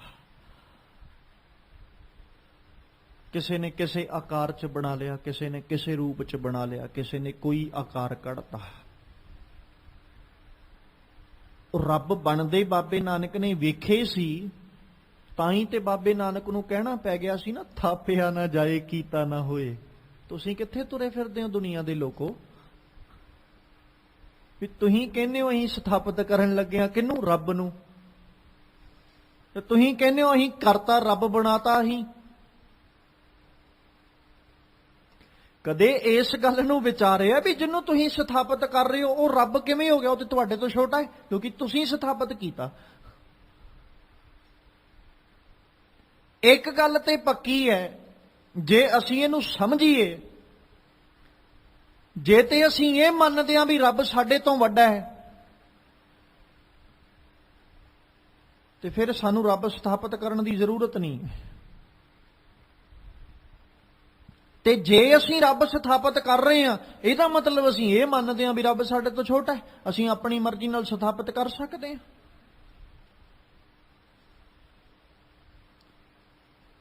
ਜਿਵੇਂ ਬਾਪੂ ਨੇ ਬਾਣੀ 'ਚ ਆਖਿਆ ਸੀ ਨਾ, ਪਿਤਾ ਕਾ ਜਨਮ ਕੇ ਜਾਣੈ ਪੂਤ। ਪੁੱਤਰ ਕਦੇ ਨਹੀਂ ਜਾਣ ਸਕਦਾ ਪਿਤਾ ਦੇ ਜਨਮ ਬਾਰੇ। ਜਨਮ ਤਰੀਕ ਤੇ ਦੱਸ ਦੇਗਾ ਵੀ ਬਾਪੂ ਤੇਰੀ ਜਨਮ ਤਰੀਕ ਆ ਹੈ, ਪਰ ਪਿਤਾ ਕਾ ਜਨਮ ਕੇ ਜਾਣੈ ਪੂਤ। ਕੀ ਸਮਝੇਗਾ ਉਹ ਜਨਮ ਬਾਰੇ ਪਿਤਾ ਦੇ? ਬਸ ਇਦਾਂ ਹੀ ਹੈ, ਅਸੀਂ ਰੱਬ ਦੇ ਬਾਰੇ ਸਮਝ ਕੁਝ ਨਹੀਂ ਸਕਦੇ। ਬਹੁਤ ਚੀਜ਼ਾਂ ਨੇ ਜਿਹੜੀਆਂ ਅਸੀਂ ਕੋਸ਼ਿਸ਼ ਕਰਦੇ ਹਾਂ, ਵੀ ਯਤਨ ਕਰ ਕਰਕੇ ਅਸੀਂ ਸਾਬਤ ਕਰਨਾ ਚਾਹੁੰਦੇ ਹਾਂ ਵੀ ਆ ਸਾਡੇ ਕੋਲ ਇੰਨੀ ਸਮਰੱਥਾ, ਪਰ ਜਿੰਨਾ ਮਰਜ਼ੀ ਯਤਨ ਕਰ ਲਈਏ ਇਹ ਗੱਲ ਮੰਨਣੀ ਪਏਗੀ ਕਿ ਆਪੇ ਆਪ ਨਿਰੰਜਨ ਸੋਏ, ਉਹਨੂੰ ਸਥਾਪਿਤ ਨਹੀਂ ਕੀਤਾ ਜਾਂਦਾ। ਆ ਪੰਕਤੀਆਂ ਤੇ ਬਾਅਦ ਵਿੱਚ ਆਈਆਂ। ਬਾਬੇ ਨਾਨਕ ਨੇ ਜਦੋਂ ਰੱਬ ਦੇ ਗੁਣ ਦੱਸੇ ਸੀ ਨਾ, ਆਰੰਭਤਾ ਕੀਤੀ ਸੀ, ਜਿੱਦਣ ਹੋਕਾ ਲਾਇਆ ਸੀ ਤੇ ਉਦਣ ਦੁਨੀਆ ਦੇ ਲੋਕਾਂ ਨੂੰ ਇੱਕ ਗੱਲ ਕਹਿ ਕੇ ਸਮਝਾਤੀ ਸੀ। ਉਹ ਦੁਨੀਆ ਦੇ ਲੋਕੋ, ਜਿਸ ਬਾਰੇ ਮੈਂ ਗੱਲ ਕਰਨ ਲੱਗਿਆ ਨਾ ਉਹ ਸਹਿਭੰਗ ਹੈ। ਮੈਂ ਉਹਦੀ ਗੱਲ ਕਰਨ ਲੱਗਿਆ ਜਿਹਨੂੰ ਕਿਸੇ ਨੇ ਬਣਾਇਆ ਨਹੀਂ ਹੈ, ਜਿਹਨੂੰ ਕਿਸੇ ਨੇ ਘੜਿਆ ਨਹੀਂ ਹੈ, ਜਿਹਨੂੰ ਕਿਸੇ ਨੇ ਸਾਜਿਆ ਨਹੀਂ ਹੈ, ਜਿਹਨੂੰ ਕਿਸੇ ਨੇ ਸਿਰਜਿਆ ਨਹੀਂ, ਸਥਾਪਿਤ ਨਹੀਂ ਕੀਤਾ, ਜਿਹਨੂੰ ਕੋਈ ਜਨਮ ਦੇਣ ਵਾਲਾ ਨਹੀਂ। ਮੈਂ ਉਹਦੀ ਬਾਤ ਕਰਨ ਲੱਗਿਆ ਕਿਉਂਕਿ ਉਹ ਸਹਿਭੰਗ ਹੈ, ਉਹ ਸਵਯੰਭਵ ਹੈ, ਆਪਣੇ ਆਪ ਤੋਂ ਬਣਿਆ। ਉਹ ਮੈਂ ਉਹਦੀ ਬਾਤ ਕਰਨ ਲੱਗਿਆ। ਅੱਜ ਭੱਟ ਜੀ ਕਹਿੰਦੇ ਆਪਨ ਆਪ ਆਪ ਹੀ ਉਪਾਇਓ। ਉਹਨੇ ਆਪਣਾ ਆਪੇ ਆਪੇ ਹੀ ਪੈਦਾ ਕੀਤਾ।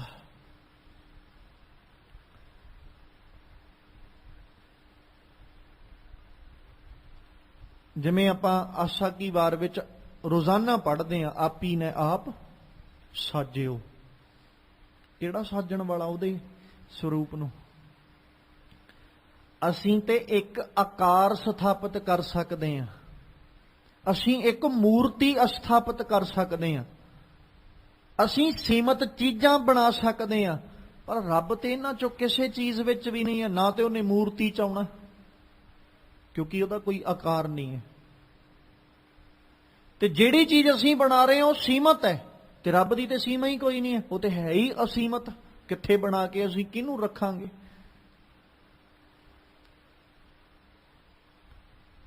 ਆਪਨ ਆਪ ਆਪ ਹੀ ਉਪਾਇਓ, ਸੁਰ ਨਰ ਅਸੁਰ। ਬੰਦਿਆ ਤੂੰ ਆਪਣੀ ਗੱਲ ਛੱਡ, ਤੂੰ ਆਪਣੀ ਬਾਤ ਪਾਸੇ ਰੱਖ ਦੇ। ਤੂੰ ਰੱਬ ਬਾਰੇ ਕੀ ਕਹਿਣਾ? ਸੁਰ ਨਰ ਅਸੁਰ, ਦੇਵੀ ਦੇਵਤੇ ਤੇ ਰਾਖਸ਼ ਵੀ ਉਹਦੇ ਬਾਰੇ ਕੁਝ ਨਹੀਂ ਦੱਸ ਸਕੇ, ਤੂੰ ਕਿੱਥੋਂ ਦੱਸ ਦੇਂਗਾ? ਉਹ ਅਕਾਲ ਪੁਰਖ ਪਰਮੇਸ਼ਵਰ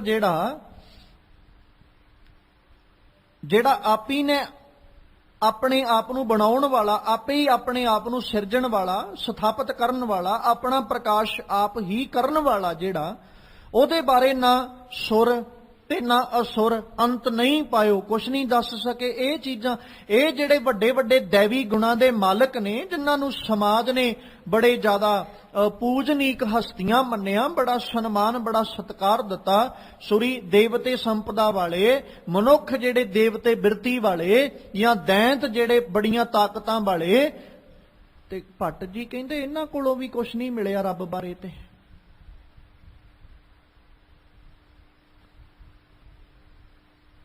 ਇਹਨਾਂ ਨੇ ਕੀ ਆਖਿਆ?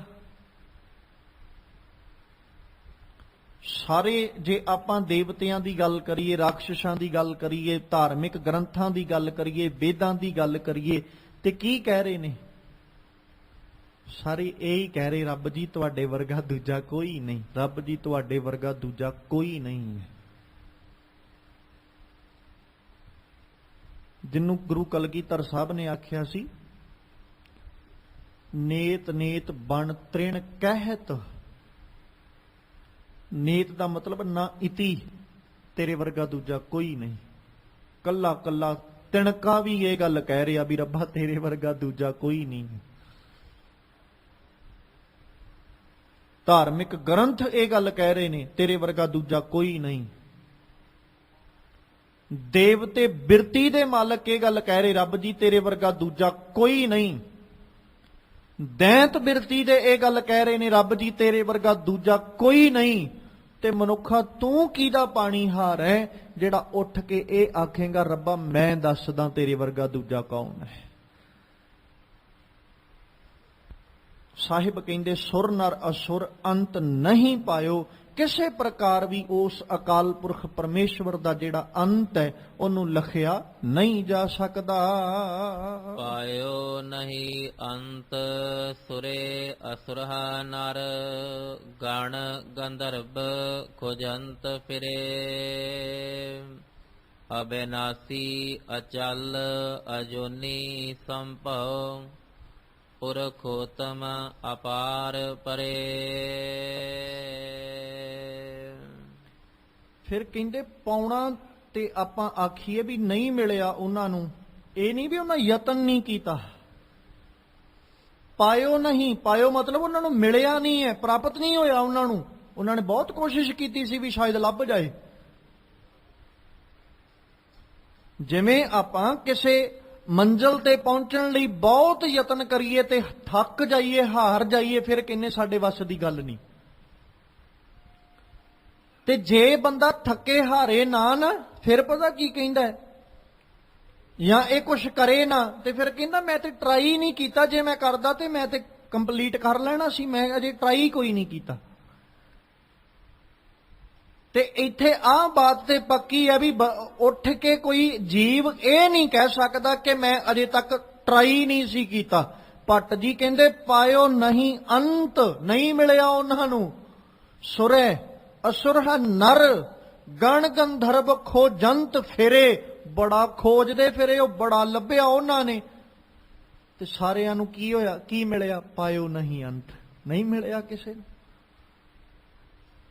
ਗੁਰੂ ਨਾਨਕ ਸਾਹਿਬ ਨੂੰ ਪੜੋ, ਅੰਤ ਕਾਰਨ ਕੇਤੇ ਬਿਲ ਲਾਹੇ ਤਾਂ ਕਿ ਅੰਤ ਨਾ ਪਾਏ ਜਾਹੇ। ਕਿੰਨੇ ਵਿਲਕਦੇ ਵਿਲਕਦੇ ਚਲੇ ਗਏ। ਵੇਖੋ ਜਿੱਥੇ ਰੱਬ ਨੂੰ ਮੰਨਣ ਵਾਲੇ ਨੇ ਨਾ, ਉੱਥੇ ਸੰਸਾਰ ਵਿੱਚ ਉਹ ਵੀ ਬਣਾਏ ਜਿਹੜੇ ਨਹੀਂ ਮੰਨਣ ਵਾਲੇ। ਜਿੱਥੇ ਇਹ ਕਹਿਣ ਵਾਲੇ ਨੇ ਨਾ ਕਿ ਰੱਬ ਸਾਰਿਆਂ ਵਿੱਚ ਬੈਠਾ ਹੋਇਆ ਹੈ, ਉੱਥੇ ਇਹ ਕਹਿਣ ਵਾਲੇ ਵੀ ਨਾਲ ਹੈ ਵੀ ਰੱਬ ਕਿਸੇ 'ਚ ਨਹੀਂ ਬੈਠਾ। ਜਿੱਥੇ ਇਹ ਕਹਿਣ ਵਾਲੇ ਰੱਬ ਨੇ ਬਣਾਏ ਵੀ ਰੱਬ ਨੇੜੇ ਆ, ਉੱਥੇ ਉਹ ਵੀ ਨਾਲ ਹੀ ਪੈਦਾ ਕੀਤੇ ਜਿਹੜੇ ਇਹ ਕਹਿ ਰਹੇ ਰੱਬ ਤੇ ਬਹੁਤ ਦੂਰ ਹੈ। ਉਹ ਕਿੱਥੇ ਨੇੜੇ ਆ ਗਿਆ? ਤੇ ਚੇਤਾ ਰੱਖਿਓ, ਜਿੱਥੇ ਇਹ ਕਹਿਣ ਵਾਲੇ ਰੱਬ ਨੇ ਬਣਾਏ ਨਾ ਵੀ ਰੱਬ ਦਾ ਅੰਤ ਕਦੇ ਵੀ ਨਹੀਂ ਪਾਇਆ ਜਾ ਸਕਦਾ, ਉੱਥੇ ਉਹ ਵੀ ਬਣੇ ਜਿਹੜੇ ਕੋਸ਼ਿਸ਼ ਕਰ ਰਹੇ ਵੀ ਸ਼ਾਇਦ ਮਿਲ ਜਾਏ। ਇਹੋ ਕਾਰਨ ਹੈ ਕਿ ਬਾਬੇ ਨਾਨਕ ਨੂੰ ਕਹਿਣਾ ਪਿਆ ਸੀ ਅੰਤ ਕਾਰਨ ਕੀਤੇ ਬਿਲ ਲਾਹੇ। ਬੜੇ ਵਿਲਕਦੇ ਨੇ ਅੰਤ ਕਾਰਨ ਵੀ ਸ਼ਾਇਦ ਸਾਨੂੰ ਲੱਭ ਜਾਏ, ਪਰ ਉਹ ਵਿਲਕਦੇ ਵਿਲਕਦੇ ਮਰ ਗਏ, ਵਿਲਕਦੇ ਵਿਲਕਦੇ ਚਲੇ ਗਏ। ਉਹਨਾਂ ਨੇ ਬਹੁਤ ਜ਼ਿਆਦਾ ਯਤਨ ਕੀਤਾ, ਬੜੀਆਂ ਕੋਸ਼ਿਸ਼ਾਂ ਕੀਤੀਆਂ, ਪਰ ਕਿਸੇ ਨੂੰ ਅਜੇ ਤੱਕ ਅੰਤ ਨਹੀਂ ਲੱਭਿਆ। ਤੇ ਭੱਟ ਜੀ ਨੇ ਆ ਕੇ ਆਖਿਆ, ਕਹਿੰਦੇ ਮਨੁੱਖਾਂ ਨੇ ਤੇ ਜਿਹੜੇ ਯਤਨ ਕੀਤੇ ਉਹ ਤੇ ਕੀਤੇ ਹੀ ਸਨ, ਪਰ ਜਿਹੜੇ ਸੁਰ ਦੇਵਤੇ ਗਣ ਗੰਧਰਵ ਇਹ ਸਾਰੀਆਂ ਪੂਜਨੀਕ ਸ਼ਖਸੀਅਤਾਂ ਜਿਹੜੀਆਂ ਨਾ, ਜਿਨ੍ਹਾਂ ਨੂੰ ਸਮਾਜ ਨੇ ਬੜਾ ਸਨਮਾਨ ਬੜਾ ਸਤਿਕਾਰ ਦਿੱਤਾ, ਇਹਨਾਂ ਵੀ ਬੜਾ ਯਤਨ ਕੀਤਾ ਸੀ ਵੀ ਸ਼ਾਇਦ ਕੁਛ ਰੱਬ ਬਾਰੇ ਸਾਨੂੰ ਲੱਭ ਜਾਏ, ਜਾਂ ਰੱਬ ਦਾ ਅਖੀਰ, ਰੱਬ ਦਾ ਓੜਕ, ਰੱਬ ਦਾ ਅੰਤ ਸਾਨੂੰ ਮਿਲ ਜਾਏ। ਪਰ ਇਹਨਾਂ ਨੂੰ ਵੀ ਅਖੀਰ ਕਹਿਣਾ ਪਿਆ, ਪਾਇਓ ਨਹੀਂ ਅੰਤ, ਇਹਨਾਂ ਨੂੰ ਵੀ ਨਹੀਂ ਮਿਲਿਆ। ਯਤਨ ਇਹਨਾਂ ਵੀ ਬਹੁਤ ਕੀਤੇ ਸੀ, ਜਿਵੇਂ ਬੰਦਾ ਯਤਨ ਕਰਦਾ ਹੈ ਨਾ, ਉਵੇਂ ਯਤਨ ਇਹਨਾਂ ਵੀ ਬੜੇ ਕੀਤੇ। ਤੇ ਇਹਨਾਂ ਵਿੱਚੋਂ ਕੋਈ ਐਸਾ, ਜਿਵੇਂ ਗੁਰੂ ਨਾਨਕ ਸਾਹਿਬ ਜਦੋਂ ਸਿੱਧਾਂ ਕੋਲ ਗਏ ਨਾ ਸੁਮੇਰ ਪਰਬਤ ਤੇ, ਕਿਤੇ ਕਵੀ ਸੰਤੋਖ ਸਿੰਘ ਨੂੰ ਪੜ੍ਹ ਕੇ ਵੇਖਿਓ ਨਾ, ਬੜਾ ਸੋਹਣਾ ਸਾਰੇ ਦਾ ਸਾਰਾ ਇਤਿਹਾਸ ਗੁਰੂ ਨਾਨਕ ਪਾਤਸ਼ਾਹ ਦਾ ਸੁਮੇਰ ਪਰਬਤ ਤੇ ਜਾਣ ਦਾ ਲਿਖਿਆ। ਤੇ ਉੱਥੇ ਨਾ ਸਿੱਧ ਆ ਕੇ ਬਾਬੇ ਨਾਨਕ ਦੇ ਸਾਹਮਣੇ ਆਪਣੀਆਂ ਤਾਕਤਾਂ ਵਿਖਾਉਣ ਦਾ ਯਤਨ ਕਰਦੇ, ਕੋਈ ਕਿਸੇ ਤਰ੍ਹਾਂ ਆਉਂਦਾ, ਕੋਈ ਕਿਸੇ ਤਰ੍ਹਾਂ ਆਉਂਦਾ। ਪਹਿਲੋਂ ਚੱਲ ਕੇ ਆਏ, ਦੋ ਜਣੇ ਕਰਕੇ ਆਉਂਦੇ, ਉਹ ਦੋ ਟੋਲੀਆਂ ਬਣਾ, ਦੋ ਜਣੇ ਜੋੜੀ ਬਣਾ ਕੇ ਆਉਂਦੇ। ਤੇ ਜਿੱਥੋਂ ਆਉਂਦੇ ਨੇ ਨਾ, ਉੱਥੋਂ ਕੋਈ ਤੇ ਅਲੋਪ ਹੋ ਕੇ ਸਿੱਧਾ ਆ ਕੇ ਗੁਰੂ ਨਾਨਕ ਅੱਗੇ ਪ੍ਰਗਟ ਹੋ ਜਾਂਦੇ ਵੀ ਬਾਬਾ ਨਾਨਕ ਸ਼ਾਇਦ ਅਚੰਭੇ ਵਿੱਚ ਆ ਜੇ, ਬਿਸਮਾਦ ਹੋ ਜਾਏ। ਕੋਈ ਉੱਡ ਕੇ ਆਉਂਦਾ ਹੈ ਵੀ ਗੁਰੂ ਨਾਨਕ ਸਾਹਿਬ ਹੈਰਾਨ ਹੋ ਜਾਣ ਸਾਨੂੰ ਵੇਖ ਕੇ। ਤੇ ਕੋਈ ਇੱਕ ਨਿੱਕਾ ਜਿਹਾ ਆਕਾਰ ਬਣਾ ਕੇ ਆ ਕੇ ਗੁਰੂ ਨਾਨਕ ਸਾਹਿਬ ਅੱਗੇ ਆਪਣਾ ਆਕਾਰ ਬੜਾ ਵੱਡਾ ਕਰ ਲੈਂਦਾ ਵੀ ਸ਼ਾਇਦ ਗੁਰੂ ਨਾਨਕ ਸਾਹਿਬ ਬਿਸਮਾਦ ਵਿੱਚ ਆ ਜਾਣ, ਕਿਉਂਕਿ ਉਹਨਾਂ ਕੋਲ ਰਿਧੀਆਂ ਸਿੱਧੀਆਂ ਸੀ, ਉਹ ਇੱਥੋਂ ਤੱਕ ਹੀ ਸੀਮਤ ਸਨ। ਤੇ ਉਹ ਕਿਤੇ ਪੰਨੇ ਇਤਿਹਾਸ ਦੇ ਜਦੋਂ ਫਰੋਲੋਗੇ ਨਾ, ਪਹਿਲੋਂ ਦੋ ਸਿੱਧ ਆਉਂਦੇ, ਉਹ ਆਪਣੇ ਵਾਲਾ ਯਤਨ ਕਰਕੇ ਤੇ ਵਾਪਸ ਮੁੜ ਜਾਂਦੇ। ਜਾ ਕੇ ਪਤਾ ਆਪਣੇ ਗੁਰੂ ਨੂੰ, ਗੋਰਖਨਾਥ ਨੂੰ ਕੀ ਕਹਿੰਦੇ ਵੀ ਸਾਡੇ ਵੱਸ ਦੀ ਗੱਲ ਨਹੀਂ ਭਾਈ, ਆਪਾਂ ਉਹਦੇ ਬਾਰੇ ਕੁਝ ਨਹੀਂ ਜਾਣ ਸਕਦੇ, ਉਹ ਤੇ ਰੱਬੀ ਰੂਪ ਹੈ। ਉਹ ਦੋ ਤੇ ਪਾਸੇ ਹੋ ਕੇ ਬਹਿ ਜਾਂਦੇ, ਫਿਰ ਦੋ ਉੱਠਦੇ ਵੀ ਅਸੀਂ ਜਾ ਕੇ ਕੋਸ਼ਿਸ਼ ਕਰਦੇ ਹਾਂ, ਅਸੀਂ ਮਨਾ ਕੇ ਲਿਆਉਂਦੇ ਹਾਂ ਉਹਨੂੰ, ਆਪਣੇ ਧਰਮ ਵਿੱਚ ਲੈ ਆਉਣਾ ਅਸੀਂ। ਫਿਰ ਉਹ ਆਪਣੀ ਤਾਕਤਾਂ ਨਾਲ ਆਉਂਦੇ। ਮਤਲਬ ਵੀ ਹਰ ਸਿੱਧ ਨੇ ਯਤਨ ਕਰਕੇ ਵੇਖਿਆ ਸੀ ਵੀ ਬਾਬੇ ਨਾਨਕ ਨੂੰ ਮੈਂ ਆਪਣੇ ਧਰਮ 'ਚ ਲੈ ਆਵਾਂ। ਕੋਈ ਸਿੱਧ ਇਹ ਨਹੀਂ ਸੀ ਕਹਿ ਸਕਦਾ ਵੀ ਮੈਂ ਟਰਾਈ ਨਹੀਂ ਕੀਤਾ। ਜਦੋਂ ਸਾਰਿਆਂ ਨੇ ਯਤਨ ਕਰ ਲਏ, ਫਿਰ ਕਹਿਣਾ ਪੈ ਗਿਆ ਸੀ ਧੰਨ ਨਾਨਕ ਤੇਰੀ ਵੱਡੀ ਕਮਾਈ। ਪਤਾ ਲੱਗ ਗਿਆ ਵੀ ਹੁਣ ਇਹਨੇ ਸਾਡੇ ਵੱਸ ਨਹੀਂ ਆਉਣਾ, ਇਹਦੇ ਅੱਗੇ ਸਾਨੂੰ ਹੀ ਨਿਭਣਾ ਪੈਣਾ, ਇਹ ਸਾਡੇ ਅੱਗੇ ਨਹੀਂ ਨਿਵੇਗਾ, ਇਹਦੇ ਦਰਸਾਏ ਮਾਰਗ ਤੇ ਸਾਨੂੰ ਚੱਲਣਾ ਪੈਣਾ। ਇਹਨੂੰ ਸਾਡੀਆਂ ਤਾਕਤਾਂ ਨਾਲ ਕੋਈ ਲੈਣ ਦੇਣ ਨਹੀਂ, ਇਹਨੂੰ ਸਾਡੀ ਸਮਰੱਥਾ ਨਾਲ ਕੋਈ ਲੈਣ ਦੇਣ ਨਹੀਂ ਹੈ। ਇਹ ਤੇ ਇਹਨਾਂ ਚੀਜ਼ਾਂ ਤੋਂ ਬਹੁਤ ਉਪਰਾਮ ਹੈ, ਬੜਾ ਪਾਸੇ ਹੈ। ਤੇ ਉਹਨਾਂ ਸਾਰਿਆਂ ਨੂੰ ਬਾਬੇ ਨਾਨਕ ਅੱਗੇ ਨਿਭਣਾ ਪਿਆ, ਪਰ ਉਹਨਾਂ ਸਾਰਿਆਂ ਆਪਣੇ ਵਾਲਾ ਯਤਨ ਲਾ ਕੇ ਵੇਖਿਆ, ਯਤਨ ਕਰਕੇ ਵੇਖੇ ਕਿ ਸ਼ਾਇਦ ਗੁਰੂ ਨਾਨਕ ਸਾਡੇ ਅੱਗੇ ਨਿਭ ਜਾਏ। ਇਦਾਂ ਹੀ ਰੱਬ ਦੇ ਬਾਰੇ ਜਾਣਨ ਲਈ ਭੱਟ ਜੀ ਕਹਿੰਦੇ ਸੁਰੈ ਅਸੁਰੈ ਨਰ ਗਣ ਗੰਧਰਵ ਖੋਜੰਤ ਫਿਰੇ। ਇਹ ਸਾਰਿਆਂ ਨੇ ਯਤਨ ਕਰਕੇ ਵੇਖੇ, ਕੋਈ ਇਹ ਨਹੀਂ ਕਹਿ ਸਕਦਾ ਕਿ ਮੈਂ ਰੱਬ ਬਾਰੇ ਲੱਭਣ ਦਾ ਕੋਈ ਕੋਸ਼ਿਸ਼ ਯਤਨ ਨਹੀਂ ਕੀਤਾ। ਇਹਨਾਂ ਸਾਰਿਆਂ ਨੇ ਯਤਨ ਕੀਤੇ, ਪਰ ਇਹਨਾਂ ਚੋਂ ਕਿਸੇ ਨੂੰ ਵੀ ਉਸ ਅਕਾਲ ਪੁਰਖ ਪਰਮੇਸ਼ਵਰ ਬਾਰੇ ਕੁਝ ਵੀ ਪਤਾ ਨਹੀਂ ਲੱਗਿਆ, ਕਿਉਂਕਿ ਉਹ ਪਰਮਾਤਮਾ ਕੀ ਹੈ? ਅਬਿਨਾਸ਼ੀ, ਨਾਸ਼ ਤੋਂ ਰਹਿਤ ਹੈ, ਉਹ ਕਦੇ ਨਾਸ਼ ਨਹੀਂ ਹੋਏਗਾ। ਅਚਲ, ਉਹ ਜਾਣ ਵਾਲਾ ਨਹੀਂ। ਅਜੋਨੀ, ਉਹ ਜਨਮ ਵਿੱਚ ਆਉਣ ਵਾਲਾ ਨਹੀਂ, ਜੂਨਾਂ ਵਿੱਚ ਆਉਣ ਵਾਲਾ ਨਹੀਂ। ਸੰਭਵ, ਉਹ ਸਵਯੰਭਵ ਹੈ, ਆਪਣੇ ਆਪੇ ਤੋਂ ਉਹ ਬਣਿਆ। ਪੁਰਖੋਤਮ, ਉਹ ਬੜਾ ਵੱਡਾ ਪੁਰਖ ਹੈ, ਚੰਗੇ ਤੋਂ ਚੰਗਾ ਉਹ ਪੁਰਖ ਹੈ। ਅਪਾਰ ਪਰੇ, ਜਿਹੜਾ ਪਰੇ ਤੋਂ ਪਰੇ ਹੈ, ਉਹਦੇ ਬਾਰੇ ਕਦੇ ਵੀ ਜਾਣਿਆ ਨਹੀਂ ਜਾ ਸਕਦਾ। ਕਰਨ ਕਾਰਨ ਸਮਰੱਥ ਸਦਾ ਸੋਈ, ਸਰਬ ਜੀਅ ਮਨ ਧਿਆਇਓ। ਸ੍ਰੀ ਗੁਰ ਰਾਮਦਾਸ ਜਯੋ ਜੈ ਜਗ ਮੈਂ, ਤੈ ਹਰ ਪਰਮ ਪਦ ਪਾਇਓ। ਫਿਰ ਕਹਿੰਦੇ ਕਰਨ ਕਾਰਨ ਸਮਰੱਥ ਸਦਾ ਸੋਈ। ਉਹ ਸਾਰਾ ਕੁਝ ਕਰਨ ਤੇ ਕਾਰਨ ਦੇ ਸਮਰੱਥ ਹੈ ਤੇ ਹਮੇਸ਼ਾ ਹੈ। ਸਦਾ ਮਤਲਬ ਹਮੇਸ਼ਾ, ਜਦੋਂ ਮਰਜੀ ਕਰਨ ਤੇ ਕਾਰਨ ਦਾ ਸਮਰੱਥ ਉਹੀ ਹੈ। ਇਹ ਨਹੀਂ ਵੀ ਅੱਜ ਉਹ ਸਮਰੱਥ ਹੈ ਤੇ ਕੱਲ ਨੂੰ ਅਸਮਰੱਥ ਹੋ ਜਾਏਗਾ। ਜਿਵੇਂ ਇੱਕ ਏਜ ਫੈਕਟ ਆਪਣੇ ਉੱਪਰ ਹੈ, ਇਨਸਾਨਾਂ ਦੇ ਉੱਤੇ ਏਜ ਫੈਕਟ ਦਾ ਬਹੁਤ ਪ੍ਰਭਾਵ ਹੈ। ਇੱਕ ਕਰਮ ਸਿਰਫ ਜਿੰਨਾ ਚਿਰ ਜੀਵ ਬਚਪਨ ਵਿੱਚ ਹੈ ਉਦੋਂ ਕਰ ਸਕਦਾ, ਜਦੋਂ ਜਵਾਨੀ ਆ ਜਾਂਦੀ ਉਦੋਂ ਉਹ ਕਰਮ ਨਹੀਂ ਕਰ ਸਕਦਾ।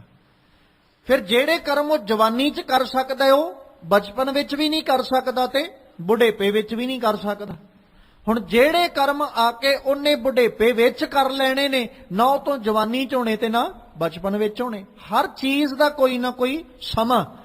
ਅੱਜ ਮਨੁੱਖ ਜਿਹੜਾ ਹੈ ਇਹਦੇ ਕੋਲ ਸਮਰੱਥਾ ਹੈ, ਅੱਜ ਇਹਦੇ ਕੋਲ ਪਾਇਆ ਇਹ ਕੁਝ ਕਰ ਸਕਦਾ ਹੈ।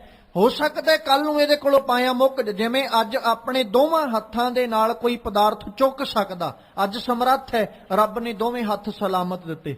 ਹੋ ਸਕਦਾ ਆਉਣ ਵਾਲੇ ਸਮੇਂ ਵਿੱਚ ਕੋਈ ਐਸਾ ਕੌਤਕ ਭਾਣਾ ਵਰਤ ਜਾਏ ਕਿ ਜੀਵ ਕੋਲ ਇੱਕ ਹੱਥ ਨਾ ਰਵੇ। ਹੁਣ ਕਿਸੇ ਪਦਾਰਥ ਨੂੰ ਚੁੱਕਣ ਲੱਗਿਆਂ ਦੋਵੇਂ ਹੱਥ ਨਹੀਂ ਲਾ ਸਕਦਾ। ਰੱਬ ਜਿਹੜਾ ਉਹ ਸਦਾ ਹੀ ਸਮਰੱਥ ਹੈ। ਅਸੀਂ ਬਚਪਨ ਵਿੱਚ ਸਾਂ, ਰੱਬ ਉਦੋਂ ਵੀ ਸਮਰੱਥ। ਅਸੀਂ ਜਵਾਨੀ ਵਿੱਚ ਆ ਗਏ, ਰੱਬ ਉਦੋਂ ਵੀ ਸਮਰੱਥ। ਅਸੀਂ ਬੁਢੇਪੇ ਵਿੱਚ ਪ੍ਰਵੇਸ਼ ਕਰ ਗਏ, ਰੱਬ ਉਦੋਂ ਵੀ ਸਮਰੱਥ ਹੈ। ਸਾਡੀ ਸਮਰੱਥਾ ਵੱਧਦੀ ਤੇ ਘਟਦੀ ਗਈ। ਬਚਪਨ ਵਿੱਚ ਸਾਂ, ਸਮਰੱਥਾ ਘੱਟ ਸੀ, ਜਵਾਨੀ ਆਈ, ਸਮਰੱਥਾ ਵੱਧ ਗਈ, ਬੁਢੇਪੇ ਵਾਲੇ ਪਾਸੇ ਆਏ, ਹੁਣ ਚੀਜ਼ਾਂ ਦੀ ਸਮਰੱਥਾ ਹੀ ਬਦਲ ਗਈ। ਉਹ ਕਰਮ ਹੀ ਬਦਲ ਗਏ ਜਿਹੜੇ ਮੈਂ ਬਚਪਨ 'ਚ ਕੀਤੇ ਬੁਢੇਪੇ 'ਚ ਕਿੱਥੋਂ ਕਰ ਲੈਣੇ। ਜਿਵੇਂ ਵੇਖੋ ਨਾ, ਇੱਕ ਨਿੱਕੀ ਜਿਹੀ ਉਦਾਹਰਨ ਰੱਖਾਂਗਾ। ਬੱਚਾ ਸਾਰਾ ਦਿਨ ਦੌੜਿਆ ਫਿਰੇ, ਭੱਜਿਆ ਫਿਰੇ, ਉਹਨੇ ਸ਼ਾਮ ਪੈਂਦੀ ਨੂੰ ਕਦੇ ਨਹੀਂ ਕਿਹਾ ਮੇਰੀਆਂ ਲੱਤਾਂ ਦੁਖਦੀਆਂ।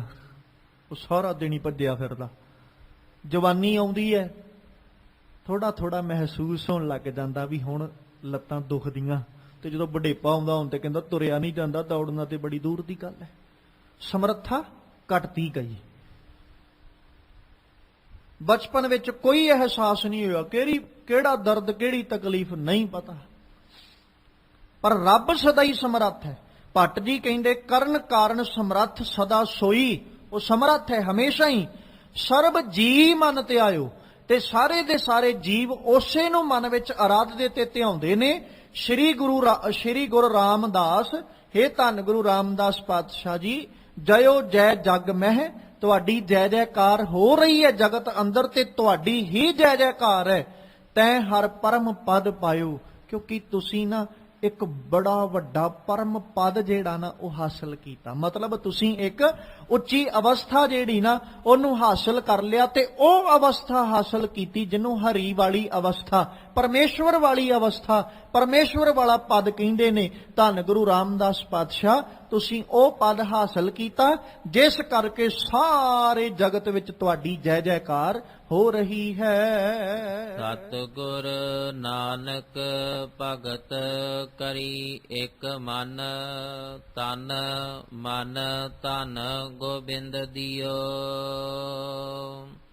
ਅੰਗਦ ਅਨੰਤ ਮੂਰਤ ਨਿਜ ਧਾਰੀ, ਅਗੰਮ ਗਿਆਨ ਰਸ ਰਸਿਓ ਹਿਓ। ਫਿਰ ਅਗਲੇ ਸਵਈਏ ਵਿੱਚ ਭੱਟ ਜੀ ਆਖਦੇ ਸਤਿਗੁਰ ਨਾਨਕ ਭਗਤ ਕਰੀ। ਸਤਿਗੁਰ ਨਾਨਕ, ਰਾਰੇ ਨੂੰ ਵੀ ਸਿਹਾਰੀ ਤੇ ਕੱਕੇ ਨੂੰ ਵੀ ਸਿਹਾਰੀ, ਸਿਹਾਰੀ ਨੇ ਅਰਥ ਕਰਨ ਵਾਸਤੇ। ਸਤਿਗੁਰ ਨਾਨਕ ਨੇ ਭਗਤ, ਤੱਤੇ ਨੂੰ ਸਿਹਾਰੀ, ਭਗਤੀ ਕਰੀ ਕੀਤੀ। ਤੇ ਭਗਤੀ ਕਰਨ ਦਾ ਤਰੀਕਾ ਕੀ ਸੀ ਬਾਬੇ ਦਾ? ਇੱਕ ਮਨ ਹੋ ਕੇ। ਨੰਨੇ ਨੂੰ ਸਿਹਾਰੀ ਹੈ, ਮਨ ਵਿੱਚ ਇਕਾਗਰ ਚਿੱਤ ਹੋ ਕੇ। ਫਿਰ ਤਨ ਮਨ ਧਨ ਗੋਬਿੰਦ ਦਿਓ, ਬਾਬੇ ਨੇ ਸਾਰਾ ਕੁਝ ਹੀ ਸਮਰਪਣ ਕਰਤਾ ਸੀ। ਆਪਣਾ ਤਨ ਵੀ, ਆਪਣਾ ਮਨ ਵੀ, ਤੇ ਆਪਣਾ ਧਨ ਵੀ। ਹੁਣ ਇੱਥੇ ਔਂਕੜ ਲੱਗੀ ਹੋਈ ਹੈ।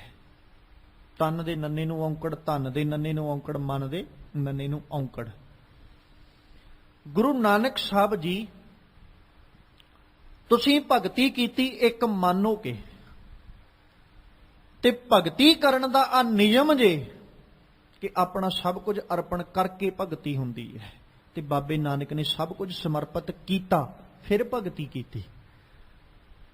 ਤੇ ਜੇ ਅਸੀਂ ਵੀ ਆਪਣੀ ਵੀ ਗੱਲ ਕਰਾਂਗੇ ਨਾ, ਤੇ ਅਸੀਂ ਵੀ ਭਗਤੀ ਉਦੋਂ ਹੀ ਕਰ ਸਕਦੇ ਹਾਂ ਜਿੱਦਣ ਛੱਡ ਦਾਂਗੇ ਤਨ ਮਨ ਧਨ ਪ੍ਰਤੀ ਮੋਹ ਜਿਹੜਾ, ਉਹ ਤਿਆਗ ਦਾਂਗੇ ਨਾ, ਉਦੋਂ ਹੀ ਭਗਤੀ ਹੋਣੀ, ਉਦੋਂ ਪਹਿਲਾਂ ਨਹੀਂ। ਜਿੰਨਾ ਚਿਰ ਮੈਨੂੰ ਤਨ ਦੀ ਲਾਲਸਾ ਹੈ, ਮੈਂ ਤੇ ਆਪਣਾ ਤਨ ਸਵਾਰਨ ਵਿੱਚ ਸਮਾਂ ਲੰਘਾਵਾਂਗਾ, ਮੈਂ ਕਿੱਥੋਂ ਭਗਤੀ ਕਰ ਲਾਂਗਾ। ਜਿੰਨਾ ਚਿਰ ਮੈਂ ਆਪਣੇ ਮਨ ਨੂੰ ਸਮਰਪਿਤ ਕਰ ਨਹੀਂ ਦਿੰਦਾ, ਮਨ ਵਿੱਚ ਮੇਰੇ ਮੋਹ ਹੈ, ਮੈਂ ਮੋਹ ਤਿਆਗਿਆ ਨਹੀਂ ਜਿੰਨਾ ਚਿਰ, ਉਹਨਾਂ ਚਿਰ ਮੈਂ ਧਨ ਵਿੱਚ ਲੱਗਿਆ ਰਵਾਂਗਾ, ਤਨ ਦੇ ਮੋਹ ਵਿੱਚ ਫਸਿਆ ਰਵਾਂਗਾ। ਮਨ ਤੇ ਅਜੇ ਤੱਕ ਨਹੀਂ ਮੈਂ ਅਰਪਣ ਕੀਤਾ।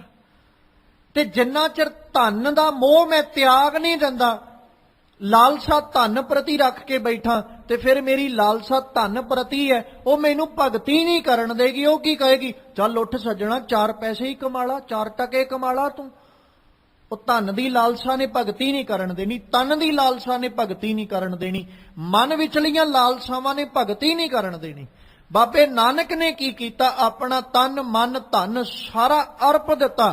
ਅਰਪ ਕੇ ਫਿਰ ਗੁਰੂ ਨਾਨਕ ਸਾਹਿਬ ਨੇ ਭਗਤੀ ਕੀਤੀ, ਤੇ ਇੱਕ ਮਨ ਹੋ ਕੇ ਉਹ ਅਕਾਲ ਪੁਰਖ ਪਰਮੇਸ਼ਵਰ ਦੀ ਆਰਾਧਨਾ ਕਰਦੇ ਨੇ। ਜਿੱਥੇ ਉਹਨਾਂ ਆਰਾਧਨਾ ਕੀਤੀ, ਉੱਥੇ ਫਿਰ ਸਤਿਗੁਰੂ ਅੰਗਦ ਦੇ ਪਾਤਸ਼ਾਹ ਵਾਲੇ ਪਾਸੇ ਆਏ। ਭੱਟ ਬੱਲ ਜੀ ਕਹਿੰਦੇ, ਅੰਗਦ ਅਨੰਤ ਮੂਰਤ ਨਿਜ ਧਾਰੀ। ਧੰਨ ਗੁਰੂ ਅੰਗਦ ਦੇ ਪਾਤਸ਼ਾਹ ਨੇ ਹਰੀ ਦਾ ਰੂਪ ਆਪਣੇ ਉੱਤੇ ਧਾਰਨ ਕਰ ਲਿਆ। ਮਤਲਬ ਉਹਨਾਂ ਦੀ ਹਸਤੀ ਉਦਾਂ ਦੀ ਬਣ ਗਈ ਜਿੱਦਾਂ ਦੀ ਹਸਤੀ ਅਕਾਲ ਪੁਰਖ ਦੀ ਹੈ। ਅਗੰਮ ਗਿਆਨ ਰਸ ਰਸਿਓ ਹੀਓ, ਕਿਉਂਕਿ ਧੰਨ ਗੁਰੂ ਅੰਗਦ ਦੇ ਪਾਤਸ਼ਾਹ ਨੇ ਉਹ ਗਿਆਨ ਆਪਣੇ ਹਿਰਦੇ ਵਿੱਚ ਲਿਆ, ਉਸ ਗਿਆਨ ਦਾ ਰਸ ਆਪਣੇ ਹਿਰਦੇ ਚ ਲਿਆ, ਜਿਹਨੂੰ ਅਗੰਮ ਗਿਆਨ ਆਖਿਆ ਜਾਂਦਾ। ਭਾਵ ਰੱਬ ਦੇ ਗਿਆਨ ਨੂੰ ਬਾਬੇ ਅੰਗਦ ਦੇਵ ਪਾਤਸ਼ਾਹ ਧੰਨ ਗੁਰੂ ਅੰਗਦ ਦੇਵ ਸਾਹਿਬ ਨੇ ਆਪਣੇ ਹਿਰਦੇ ਦੇ ਵਿੱਚ ਪ੍ਰੇਮ ਨਾਲ ਐਸਾ ਰਸ ਲਿਆ ਉਸ ਗਿਆਨ ਦਾ, ਉਸ ਗਿਆਨ ਸਦਕਾ ਅਨੰਤ ਮੂਰਤ ਨਿਜ ਧਾਰੀ, ਉਹੀ ਪਰਮੇਸ਼ਵਰ ਦਾ ਰੂਪ ਬਣ ਗਏ। ਗੁਰ ਅਮਰਦਾਸ ਕਰਤਾਰ ਕੀਓ ਵਸ, ਵਾਹ ਵਾਹ ਕਰ ਧਿਆਇਓ। ਸ੍ਰੀ ਗੁਰ ਰਾਮਦਾਸ ਜਯੋ ਜੈ ਜਗ ਮੈਂ, ਤੈ ਹਰ ਪਰਮ ਪਦ ਪਾਇਓ। ਫਿਰ ਗੁਰੂ ਅਮਰਦਾਸ ਪਾਤਸ਼ਾਹ ਤੇ ਆਏ। ਕਹਿੰਦੇ, ਸਤਿਗੁਰੂ ਅਮਰਦਾਸ ਜੀ, ਤੁਸੀਂ ਤੇ ਰੱਬ ਨੂੰ ਹੀ ਵਸ ਚ ਕਰ ਲਿਆ। ਗੁਰ ਅਮਰਦਾਸ ਵੇਖੋ, ਸਿਹਾਰੀਆਂ ਨੇ ਸਾਰੀਆਂ ਹੀ। ਗੁਰੂ ਅਮਰਦਾਸ ਨੇ ਕੀ ਕੀਤਾ, ਧੰਨ ਗੁਰੂ ਅੰਗਦ ਦੇਵ ਨੇ ਕੀ ਕੀਤਾ, ਗੁਰੂ ਨਾਨਕ ਸਾਹਿਬ ਨੇ ਕੀ ਕੀਤਾ। ਗੁਰੂ ਅਮਰਦਾਸ ਕਰਤਾਰ ਕੀਓ ਵਸ, ਆਪਣੇ ਵਸ ਚ ਕਰ ਲਿਆ ਕਰਤਾਰ ਨੂੰ। ਤੇ ਵਸ ਚ ਕਰਨ ਦਾ ਤਰੀਕਾ ਪਤਾ ਕੀ ਸੀ, ਵਾਹ ਵਾਹ ਕਰ ਧਿਆਇਓ। ਉਹਨਾਂ ਵਾਹ ਵਾਹ ਕਰਕੇ ਉਹਦੀ ਆਰਾਧਨਾ ਕੀਤੀ, ਰੱਬ ਨੂੰ ਧਿਆਇਆ ਉਹਨਾਂ, ਹਰ ਵਕਤ ਆਰਾਧਿਆ, ਅਕਾਲ ਪੁਰਖ ਨੂੰ ਆਰਾਧਿਆ। ਆਰਾਧਦਿਆਂ ਹੋਇਆਂ ਹੀ ਉਹਨਾਂ ਵਸ ਚ ਕਰ ਲਿਆ। ਵਸ ਚ ਗੁਰੂ ਅਮਰਦਾਸ ਨੇ ਕਰ ਲਿਆ। ਹੁਣ ਵਾਰੀ ਧੰਨ ਗੁਰੂ ਰਾਮਦਾਸ ਜੀ ਦੀ ਆਈ। ਤੇ ਜਦੋਂ ਗੁਰੂ ਰਾਮਦਾਸ ਪਾਤਸ਼ਾਹ ਬਾਰੇ ਭੱਟ ਬੱਲ ਜੀ ਬੋਲੇ, ਕਹਿੰਦੇ, ਸ੍ਰੀ ਗੁਰੂ ਰਾਮਦਾਸ ਜਯੋ ਜਗ ਮੈਂ। ਸਤਿਗੁਰੂ ਪਾਤਸ਼ਾਹ, ਸਾਰਾ ਜਗਤ ਤੁਹਾਡੀ ਜੈ ਜੈਕਾਰ ਕਰ ਰਿਹਾ, ਸਾਰਾ ਜਗਤ ਤੁਹਾਡੀ ਜੈ ਜੈ ਗਾ ਰਿਹਾ, ਆਪ ਤੁਹਾਡੀ ਸ਼ੋਭਾ ਕਰ ਰਿਹਾ, ਤੁਹਾਡੀ ਵਡਿਆਈ ਕਰ ਰਿਹਾ, ਕਿਉਂਕਿ ਹਰ ਪਰਮ ਤੈਂ ਹਰ ਪਰਮ ਪਦ ਪਾਇਓ। ਤੁਸੀਂ ਇੱਕ ਉੱਚੀ ਅਵਸਥਾ, ਹਰੀ ਪਰਮਾਤਮਾ ਦਾ ਪਦ, ਹਰੀ ਪਰਮਾਤਮਾ ਦਾ ਮੇਲ ਤੁਸੀਂ ਹਾਸਲ ਕੀਤਾ। ਇਸ ਕਰਕੇ ਸਾਰੇ ਦਾ ਸਾਰਾ ਜਗਤ ਤੁਹਾਡੀ ਸ਼ੋਭਾ, ਤੁਹਾਡੀ ਵਡਿਆਈ ਗਾ ਰਿਹਾ। ਜਿਹਨੂੰ ਸਤਿਗੁਰੂ ਦੀ ਬਾਣੀ ਕਹਿੰਦੀ ਨਾ, ਹਰ ਮਨ ਤਨ ਵਸਿਆ ਸੋਈ। ਕੀ ਖੇਡ ਬਣਦੀ ਫਿਰ, ਜੈ ਜੈਕਾਰ ਭਇਓ। ਫਿਰ ਸਾਰੇ ਦਾ ਸਾਰਾ ਸੰਸਾਰ ਜੈ ਜੈਕਾਰ ਕਰੇ ਸਭ ਕੋਈ, ਫਿਰ ਸਾਰਾ ਸੰਸਾਰ ਜੈ ਜੈਕਾਰ ਕਰਦਾ। ਗੁਰਪੂਰੇ ਕੀ ਵਡਿਆਈ, ਤਾਂ ਕੀ ਕੀਮਤ ਕਹੀ ਨਾ ਜਾਈ। ਕਿਤੇ ਮਨ ਤੇ ਤਨ ਵਿੱਚ ਹਰੀ ਵਸੇ ਤੇ ਸਹੀ, ਉਦੋਂ ਬਾਅਦ ਵਿੱਚ ਜੈ ਜੈਕਾਰ ਹੈ। ਜਿਹਨੂੰ ਬਾਬਾ ਫਰੀਦ ਜੀ ਕਹਿੰਦੇ, ਆਪ ਸਵਾਰੇ ਮੈਂ ਮਿਲੇ, ਮੈਂ ਮਿਲਿਆ ਸੁਖ ਹੋਏ ਫਰੀਦਾ, ਜੇ ਤੂੰ ਮੇਰਾ ਹੋਏ ਰਹੇ ਸਭ ਜਗ ਤੇਰਾ ਹੋਏ। ਹੁਣ ਅਸੀਂ ਜਗਤ ਦੇ ਬਣਨ ਦੀ ਕੋਸ਼ਿਸ਼ ਕਰ ਰਹੇ ਹਾਂ, ਰੱਬ ਦੇ ਨਹੀਂ। ਜਗਤ ਦੇ ਬਣਨ ਦੀ ਕੋਸ਼ਿਸ਼ ਕਰ ਰਹੇ ਹਾਂ, ਜਗਤ ਸਾਡਾ ਨਹੀਂ ਬਣਿਆ। ਜਗਤ ਦੀ ਬਣਨ ਦੀ ਕੋਸ਼ਿਸ਼ ਕਰਦੇ ਆ ਰੱਬ ਦੇ ਬਣਨ ਦਾ ਯਤਨ ਵੀ ਅਸੀਂ ਛੱਡਤਾ। ਰੱਬ ਦੇ ਬਣ ਨਹੀਂ ਸਕਦੇ। ਠੋਕਰਾਂ ਦੇ ਦੋਵਾਂ ਪਾਸਿਓਂ ਹੀ ਪੈ ਗਈਆਂ। ਜਗਤ ਨੇ ਬਣਨਾ ਕੋਈ ਨਹੀਂ, ਰੱਬ ਦੇ ਅਸੀਂ ਨਹੀਂ ਬਣੇ। ਨਾ ਰੱਬ ਮਿਲਿਆ ਨਾ ਜਗਤ ਮਿਲਿਆ। ਤੇ ਬਾਬਾ ਫਰੀਦ ਜੀ ਨੇ ਦੋਵੇਂ ਹੀ ਵਸ ਚ ਕਰ ਲਏ। ਤੇ ਬਾਬਾ ਫਰੀਦ ਜੀ ਕਹਿੰਦੇ ਵੀ ਜੇ ਤੂੰ ਜਗਤ ਆਪਣੇ ਮਗਰ ਚਾਹੁੰਦਾ ਸੱਜਣਾ, ਫਿਰ ਤੂੰ ਇੱਕ ਦੇ ਮਗਰ ਲੱਗ ਜਾ, ਰੱਬ ਤੈਨੂੰ ਮਿਲ ਜਾਏਗਾ। ਜਿੱਦਣ ਰੱਬ ਨਾਲ ਮਿਲਾਪ ਹੋ ਗਿਆ ਉਦਣ ਜਗਤ ਮਗਰ ਦੌੜਨ ਦੀ ਲੋੜ ਨਹੀਂ, ਉਹ ਆਪੇ ਹੀ ਮਗਰ ਮਗਰ ਤੁਰਿਆ ਫਿਰਦਾ। ਬਸ ਆ ਫਰਕ ਹੈ ਨਾ, ਅਸੀਂ ਜਗਤ ਦੇ ਮਗਰ ਤੁਰ ਰਹੇ ਹਾਂ, ਰੱਬ ਤੋਂ ਸਾਡੀ ਦੂਰੀ ਬਣ ਜਾਂਦੀ ਹੈ, ਜਗਤ ਸਾਡੇ ਅੱਗੇ ਅੱਗੇ ਤੁਰਿਆ ਜਾਂਦਾ ਹੈ। ਅਸੀਂ ਜਗਤ ਦੇ ਮਗਰ ਤੁਰਨ ਦੀ ਬਜਾਏ ਕਿਤੇ ਰੱਬ ਨਾਲ ਨੇੜਤਾ ਵਧਾ ਲਈਏ। ਜਿੱਦਣ ਰੱਬ ਨਾਲ ਮਿਲ ਗਏ, ਬਾਬਾ ਫਰੀਦ ਜੀ ਕਹਿੰਦੇ, ਰੱਬ ਅਕਾਲ ਪੁਰਖ ਖੁਦ ਕਹਿੰਦਾ ਹੈ, ਜੇ ਤੂੰ ਮੇਰਾ ਹੋਏ ਰਹੇ ਸਭ ਜਗ ਤੇਰਾ ਹੋਏ। ਸੱਜਣਾ, ਫਿਰ ਸਾਰੇ ਦਾ ਸਾਰਾ ਜਗਤ ਤੇਰਾ। ਬਸ ਤੈਨੂੰ ਇੱਕ ਕੰਮ ਕਰਨਾ ਪਏਗਾ, ਤੈਨੂੰ ਮੇਰਾ ਬਣਨਾ ਪੈਣਾ। ਤੇ ਮੇਰਾ ਬਣਨ ਲਈ ਕੀ ਕਰਨਾ ਪਏਗਾ? ਆਪ ਸਵਾਰੇ, ਆਪਣਾ ਆਪਾ ਸਵਾਰਨਾ ਪੈਣਾ। ਉਹੀ ਔਖਾ ਹੈ, ਉਹੀ ਕਠਿਨ ਹੈ। ਜੇ ਆਪਣਾ ਆਪਾਂ ਸਵਾਰ ਲੈਂਦੇ ਤੇ ਅੱਜ ਨੂੰ ਅਕਾਲ ਪੁਰਖ ਪਰਮੇਸ਼ਵਰ ਦਾ ਰੂਪ ਬਣ ਜਾਂਦੇ, ਉਹਦੇ ਨਾਲ ਮੇਲ ਹੋ ਜਾਂਦਾ। ਪਰ ਅਜੇ ਤੱਕ ਜੇ ਅਸੀਂ ਆਪਣੇ ਮਨਾਂ 'ਚ ਝਾਤ ਮਾਰ ਕੇ ਵੇਖੀਏ ਤੇ ਇਮਾਨਦਾਰੀ ਨਾਲ ਪਤਾ ਲੱਗੇਗਾ ਵੀ ਰੱਬ ਦੇ ਨੇੜੇ ਤੇ ਜਾਣਾ ਬੜੀ ਦੂਰ ਦੀ ਗੱਲ ਹੈ। ਅਸੀਂ ਤੇ ਅਜੇ ਤੱਕ ਆਪਣਾ ਆਪਾ ਨਹੀਂ ਸਵਾਰਿਆ। ਅਸੀਂ ਤੇ ਉਸੇ ਤਰ੍ਹਾਂ ਹੀ ਗੰਦਲਾ ਜੀਵਨ ਚੁੱਕੀ ਫਿਰਦੇ ਆ, ਔਗਣਾਂ ਨਾਲ ਭਰਿਆ ਹੋਇਆ। ਤੇ ਉਹ ਜਿਹੜਾ ਗੰਦਲਾ ਜੀਵਨ ਹੈ ਉਸੇ ਨੂੰ ਛੱਡ ਕੇ ਤੇ ਆਪਣਾ ਆਪਾ ਸਵਾਰਿਆ ਜਾਣਾ। ਮੈਂ ਆਪਣਾ ਆਪਾ ਸਵਾਰਨ ਦੀ ਬਜਾਏ ਆਪਣਤ ਚੁੱਕੀ ਫਿਰਦਾ, ਆਪਣਤ ਲਈ ਫਿਰਦਾ। ਉਹ ਆਪਣਤ ਹੈ ਜਿਹੜੀ ਰੱਬ ਤੱਕ ਪਹੁੰਚਣ ਨਹੀਂ ਦਿੰਦੀ, ਜਿਹੜੀ ਕਹਿੰਦੀ ਤੇਰੀ ਵੀ ਕੋਈ ਹਸਤੀ ਹੈ। ਇੱਥੇ ਹਸਤੀ ਨੂੰ ਮਲਿਆ ਮੇਟ ਕਰਨਾ ਪੈਂਦਾ। ਜਿੰਨਾ ਚਿਰ ਅਸੀਂ ਇਹ ਸੋਚ ਕੇ ਬੈਠੇ ਆਂ ਵੀ ਮੇਰੀ ਕੋਈ ਹਸਤੀ ਹੈ, ਉਹਨਾਂ ਚਿਰ ਮੈਂ ਕਿਸੇ 'ਚ ਲੀਨ ਕਿਵੇਂ ਹੋ ਜਾ, ਅਕਾਲ ਪੁਰਖ 'ਚ ਲੀਨ ਕਿਵੇਂ ਹੋ ਜਾਵਾਂਗਾ। ਜਿੱਦਣ ਇਹ ਕਵਾਂਗਾ ਨਾ ਮੇਰੀ ਹਸਤੀ ਖਤਮ ਹੈ, ਹੁਣ ਕੋਈ ਹਸਤੀ ਨਹੀਂ ਮੇਰੀ, ਉਦਣ ਲੀਨਤਾ ਹੈ। ਜਿੰਨਾ ਚਿਰ ਪਾਣੀ ਕਹਿੰਦਾ ਮੇਰੀ ਹਸਤੀ ਹੈ, ਉਹਨਾਂ ਚਿਰ ਮੁੱਲ 20 ਰੁਪਈਏ ਹੀ ਹੈ। ਤੇ ਜਿੱਦਣ ਦੁੱਧ ਕੋਲ ਜਾ ਕੇ ਕਹਿੰਦਾ ਨਾ ਮੇਰੀ ਹਸਤੀ ਖਤਮ, ਉਹ ਪਾਣੀ ਦਾ ਮੁੱਲ ਵੀ 50 ਰੁਪਈਏ ਬਣ ਜਾਂਦਾ ਹੈ। ਹਸਤੀ ਖਤਮ ਕਰ ਲਈ। ਉਦਾਂ ਪਾਣੀ ਪੁੱਛ ਲਓ, ਭਾਵੇਂ ਬਾਲਟੀਆਂ ਦੀਆਂ ਅਸੀਂ ਡੋਲੀ ਜਾਂਦੇ ਹਾਂ, ਦੁੱਧ ਦੀ ਕਿਤੇ ਬੂੰਦ ਵੀ ਡੁੱਲ ਜੇ ਨਾ, ਅਸੀਂ ਪੈਰ ਰੱਖਣ ਤੋਂ ਵੀ ਗੁਰੇਜ਼ ਕਰਦੇ ਵੀ ਨਹੀਂ, ਦੁੱਧ ਤੇ ਪੈਰ ਨਹੀਂ ਰੱਖੀਦਾ। ਤੇ ਪਾਣੀ ਅਸੀਂ ਡੋਲਦੇ ਫਿਰਦੇ ਹਾਂ। ਜਿੰਨਾ ਚਿਰ ਆਪਣੀ ਹੋਂਦ ਅਸੀਂ ਰੱਖ ਕੇ ਬੈਠੇ ਆ ਨਾ, ਉਹਨਾਂ ਚਿਰ ਲੀਨਤਾ ਨਹੀਂ। ਜੇ ਲੀਨਤਾ, ਫਿਰ ਆਪਣੀ ਹੋਂਦ ਖਤਮ ਕਰਨੀ ਪਏਗੀ। ਜਿੱਦਣ ਖਤਮ ਕਰ ਲਈ ਉਦਣ ਉਸੇ ਵਿੱਚ ਲੀਨ ਹੋ ਜਾਾਂਗੇ। ਤੇ ਗੁਰੂ ਰਾਮਦਾਸ ਪਾਤਸ਼ਾਹ ਜੀ ਦੀ ਸ਼ੋਭਾ ਕਰਦੇ ਆ, ਆਖਦੇ ਗੁਰੂ ਰਾਮਦਾਸ ਜੀ, ਤੁਸੀਂ ਆਪਣਾ ਆਪਾ ਰੱਬ ਨੂੰ ਸਮਰਪਿਤ ਕੀਤਾ, ਰੱਬ ਨੂੰ ਚੇਤੇ ਕਰਦੇ ਆ। ਤੁਸੀਂ ਇੱਕ ਪਰਮ ਪਦ ਉੱਚੀ ਅਵਸਥਾ ਹਾਸਲ ਕੀਤੀ। ਉਸ ਉੱਚੀ ਅਵਸਥਾ ਨੂੰ ਜਿੱਦਣ ਆਪ ਜੀ ਨੇ ਹਾਸਲ ਕੀਤਾ, ਉਸੇ ਦਿਨ ਤੋਂ ਸਾਰੇ ਦਾ ਸਾਰਾ ਜੱਗ, ਸਾਰੇ ਦਾ ਸਾਰਾ ਸਮਾਜ ਤੇ ਸਾਰੇ ਦਾ ਸਾਰਾ ਸੰਸਾਰ ਆਪ ਜੀ ਦੀ ਜਯੋ ਜੈ ਜਗ ਮਹਿ, ਸਾਰੇ ਦਾ ਸਾਰਾ ਆਪ ਜੀ ਦੀ ਜਗਤ ਜੈ ਜੈਕਾਰ ਕਰ ਰਿਹਾ। ਕਿਉਂਕਿ ਪਰਮ ਪਦ ਆਪ ਜੀ ਨੇ ਹਾਸਲ ਕਰ ਲਿਆ। ਗੁਰੂ ਕਿਤੇ ਕਿਰਪਾ ਕਰੇ, ਸਾਨੂੰ ਇੰਨਾ ਕੁ ਬਲ ਸਤਿਗੁਰੂ ਬਖਸ਼ਣ, ਇੰਨੀ ਕੁ ਸਮਰੱਥਾ ਦੇਣ, ਕਿਤੇ ਮਨ ਕਰਕੇ ਤਨ ਕਰਕੇ ਅਸੀਂ ਵੀ ਉਸ ਅਕਾਲ ਪੁਰਖ ਪਰਮੇਸ਼ਵਰ ਦੀ ਆਰਾਧਨਾ ਕਰਨੀ ਸਿੱਖ ਲਈਏ। ਤੇ ਉਹਨੂੰ ਆਰਾਧਦਿਆਂ ਹੋਇਆਂ ਹਰੀ ਪਰਮਾਤਮਾ ਨੂੰ ਆਪਣੇ ਮਨ ਤੇ ਤਨ ਵਿੱਚ ਵਸਾ ਲਈਏ, ਤਾਂ ਜੋ ਅਸੀਂ ਆਪਣੇ ਜੀਵਨਾਂ ਨੂੰ ਸਫਲ ਕਰਕੇ ਸੰਸਾਰ ਤੋਂ ਜਾਈਏ। ਗੁਰੂ ਅੱਗੇ ਹਰ ਵੇਲੇ ਹਰ ਵਕਤ ਇਹ ਅਰਦਾਸ ਕਰਦੇ ਰਿਹਾ ਕਰੀਏ, ਕਿਉਂਕਿ ਬੜੇ ਚੰਗੇ ਕਰਮ ਨੇ ਸਾਡੇ, ਜਿਸ ਕਰਕੇ ਐਸੇ ਗੁਰੂ ਦੀ ਸਾਨੂੰ ਬਖਸ਼ਿਸ਼ ਮਿਲੀ, ਜਿਹੜਾ ਜੈਸਾ ਆਪ ਹੈ ਵੈਸਾ ਹੀ ਆਪਣੇ ਸੇਵਕ ਨੂੰ ਬਣਾ ਲੈਂਦਾ। ਉਹ ਇੱਕ ਦੀਪਕ ਰੂਪ ਹੈ, ਤੇ ਜਦੋਂ ਉਹਦਾ ਸੇਵਕ ਆਪਾ ਸਮਰਪਿਤ ਕਰਦਾ ਹੈ, ਉਹ ਆਪਣੇ ਸੇਵਕ ਨੂੰ ਵੀ ਇੱਕ ਦੀਪਕ ਰੂਪ ਬਣਾ ਲੈਂਦਾ। ਤੇ ਇੰਨਾ ਕੁ ਬਲ, ਇੰਨੀ ਕੁ ਤਾਕਤ ਆਪਣੇ ਸੇਵਕ ਨੂੰ ਦੇ ਦਿੰਦਾ ਹੈ ਕਿ ਅਗਾਂਹ ਉਹ ਹਜ਼ਾਰਾਂ ਦੀਵੇ ਬਾਲਣ ਦੇ ਸਮਰੱਥ ਬਣ ਜਾਂਦਾ। ਗੁਰੂ ਅੱਗੇ ਹਰ ਵਕਤ ਇਹ ਅਰਦਾਸ ਕਰਦੇ ਰਿਹਾ ਕਰੋ, ਗੁਰ ਵੱਡ ਭਾਗੀ ਪਾਇਆ, ਐਸਾ ਗੁਰ ਵੱਡ ਭਾਗੀ ਪਾਇਆ, ਗੁਰ ਵੱਡ ਭਾਗੀ ਪਾਇਆ, ਐਸਾ ਗੁਰ ਵੱਡ ਭਾਗੀ ਪਾਇਆ।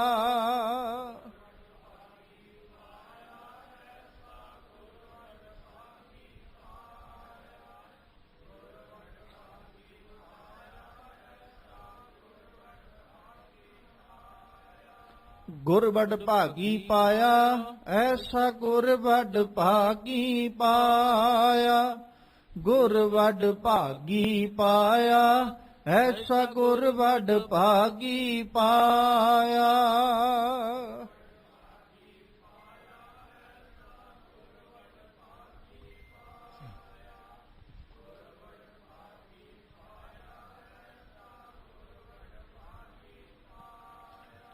ਭੂਲੇ ਮਾਰਗ ਜਿਨ ਹੈ ਬਤਾਇਆ, ਭੂਲੇ ਮਾਰਗ ਜਿਨ ਹੈ ਬਤਾਇਆ,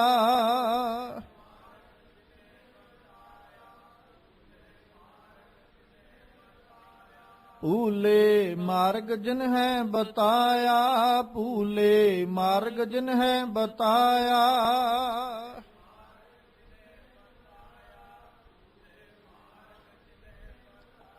ਗੁਰ ਵੱਡ ਭਾਗੀ ਪਾਇਆ, ਐਸਾ ਗੁਰ ਵੱਡ ਭਾਗੀ ਪਾਇਆ, ਗੁਰ ਵੱਡ ਭਾਗੀ ਪਾਇਆ, ਐਸਾ ਗੁਰ ਵੱਡ ਭਾਗੀ ਪਾਇਆ।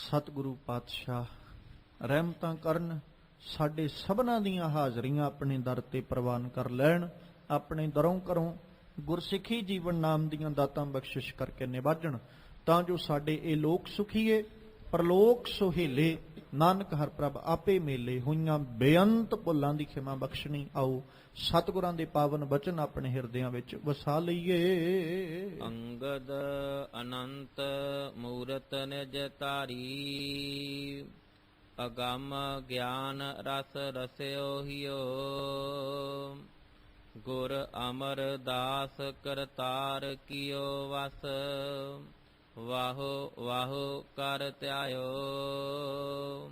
ਸ੍ਰੀ ਗੁਰ ਰਾਮਦਾਸ ਜਯੋ ਜੈ ਜਗ ਮੈਂ, ਤੈ ਹਰ ਪਰਮ ਪਦ ਪਾਇਓ। ਵਾਹਿਗੁਰੂ ਜੀ ਕਾ ਖਾਲਸਾ, ਵਾਹਿਗੁਰੂ ਜੀ ਕੀ ਫਤਿਹ।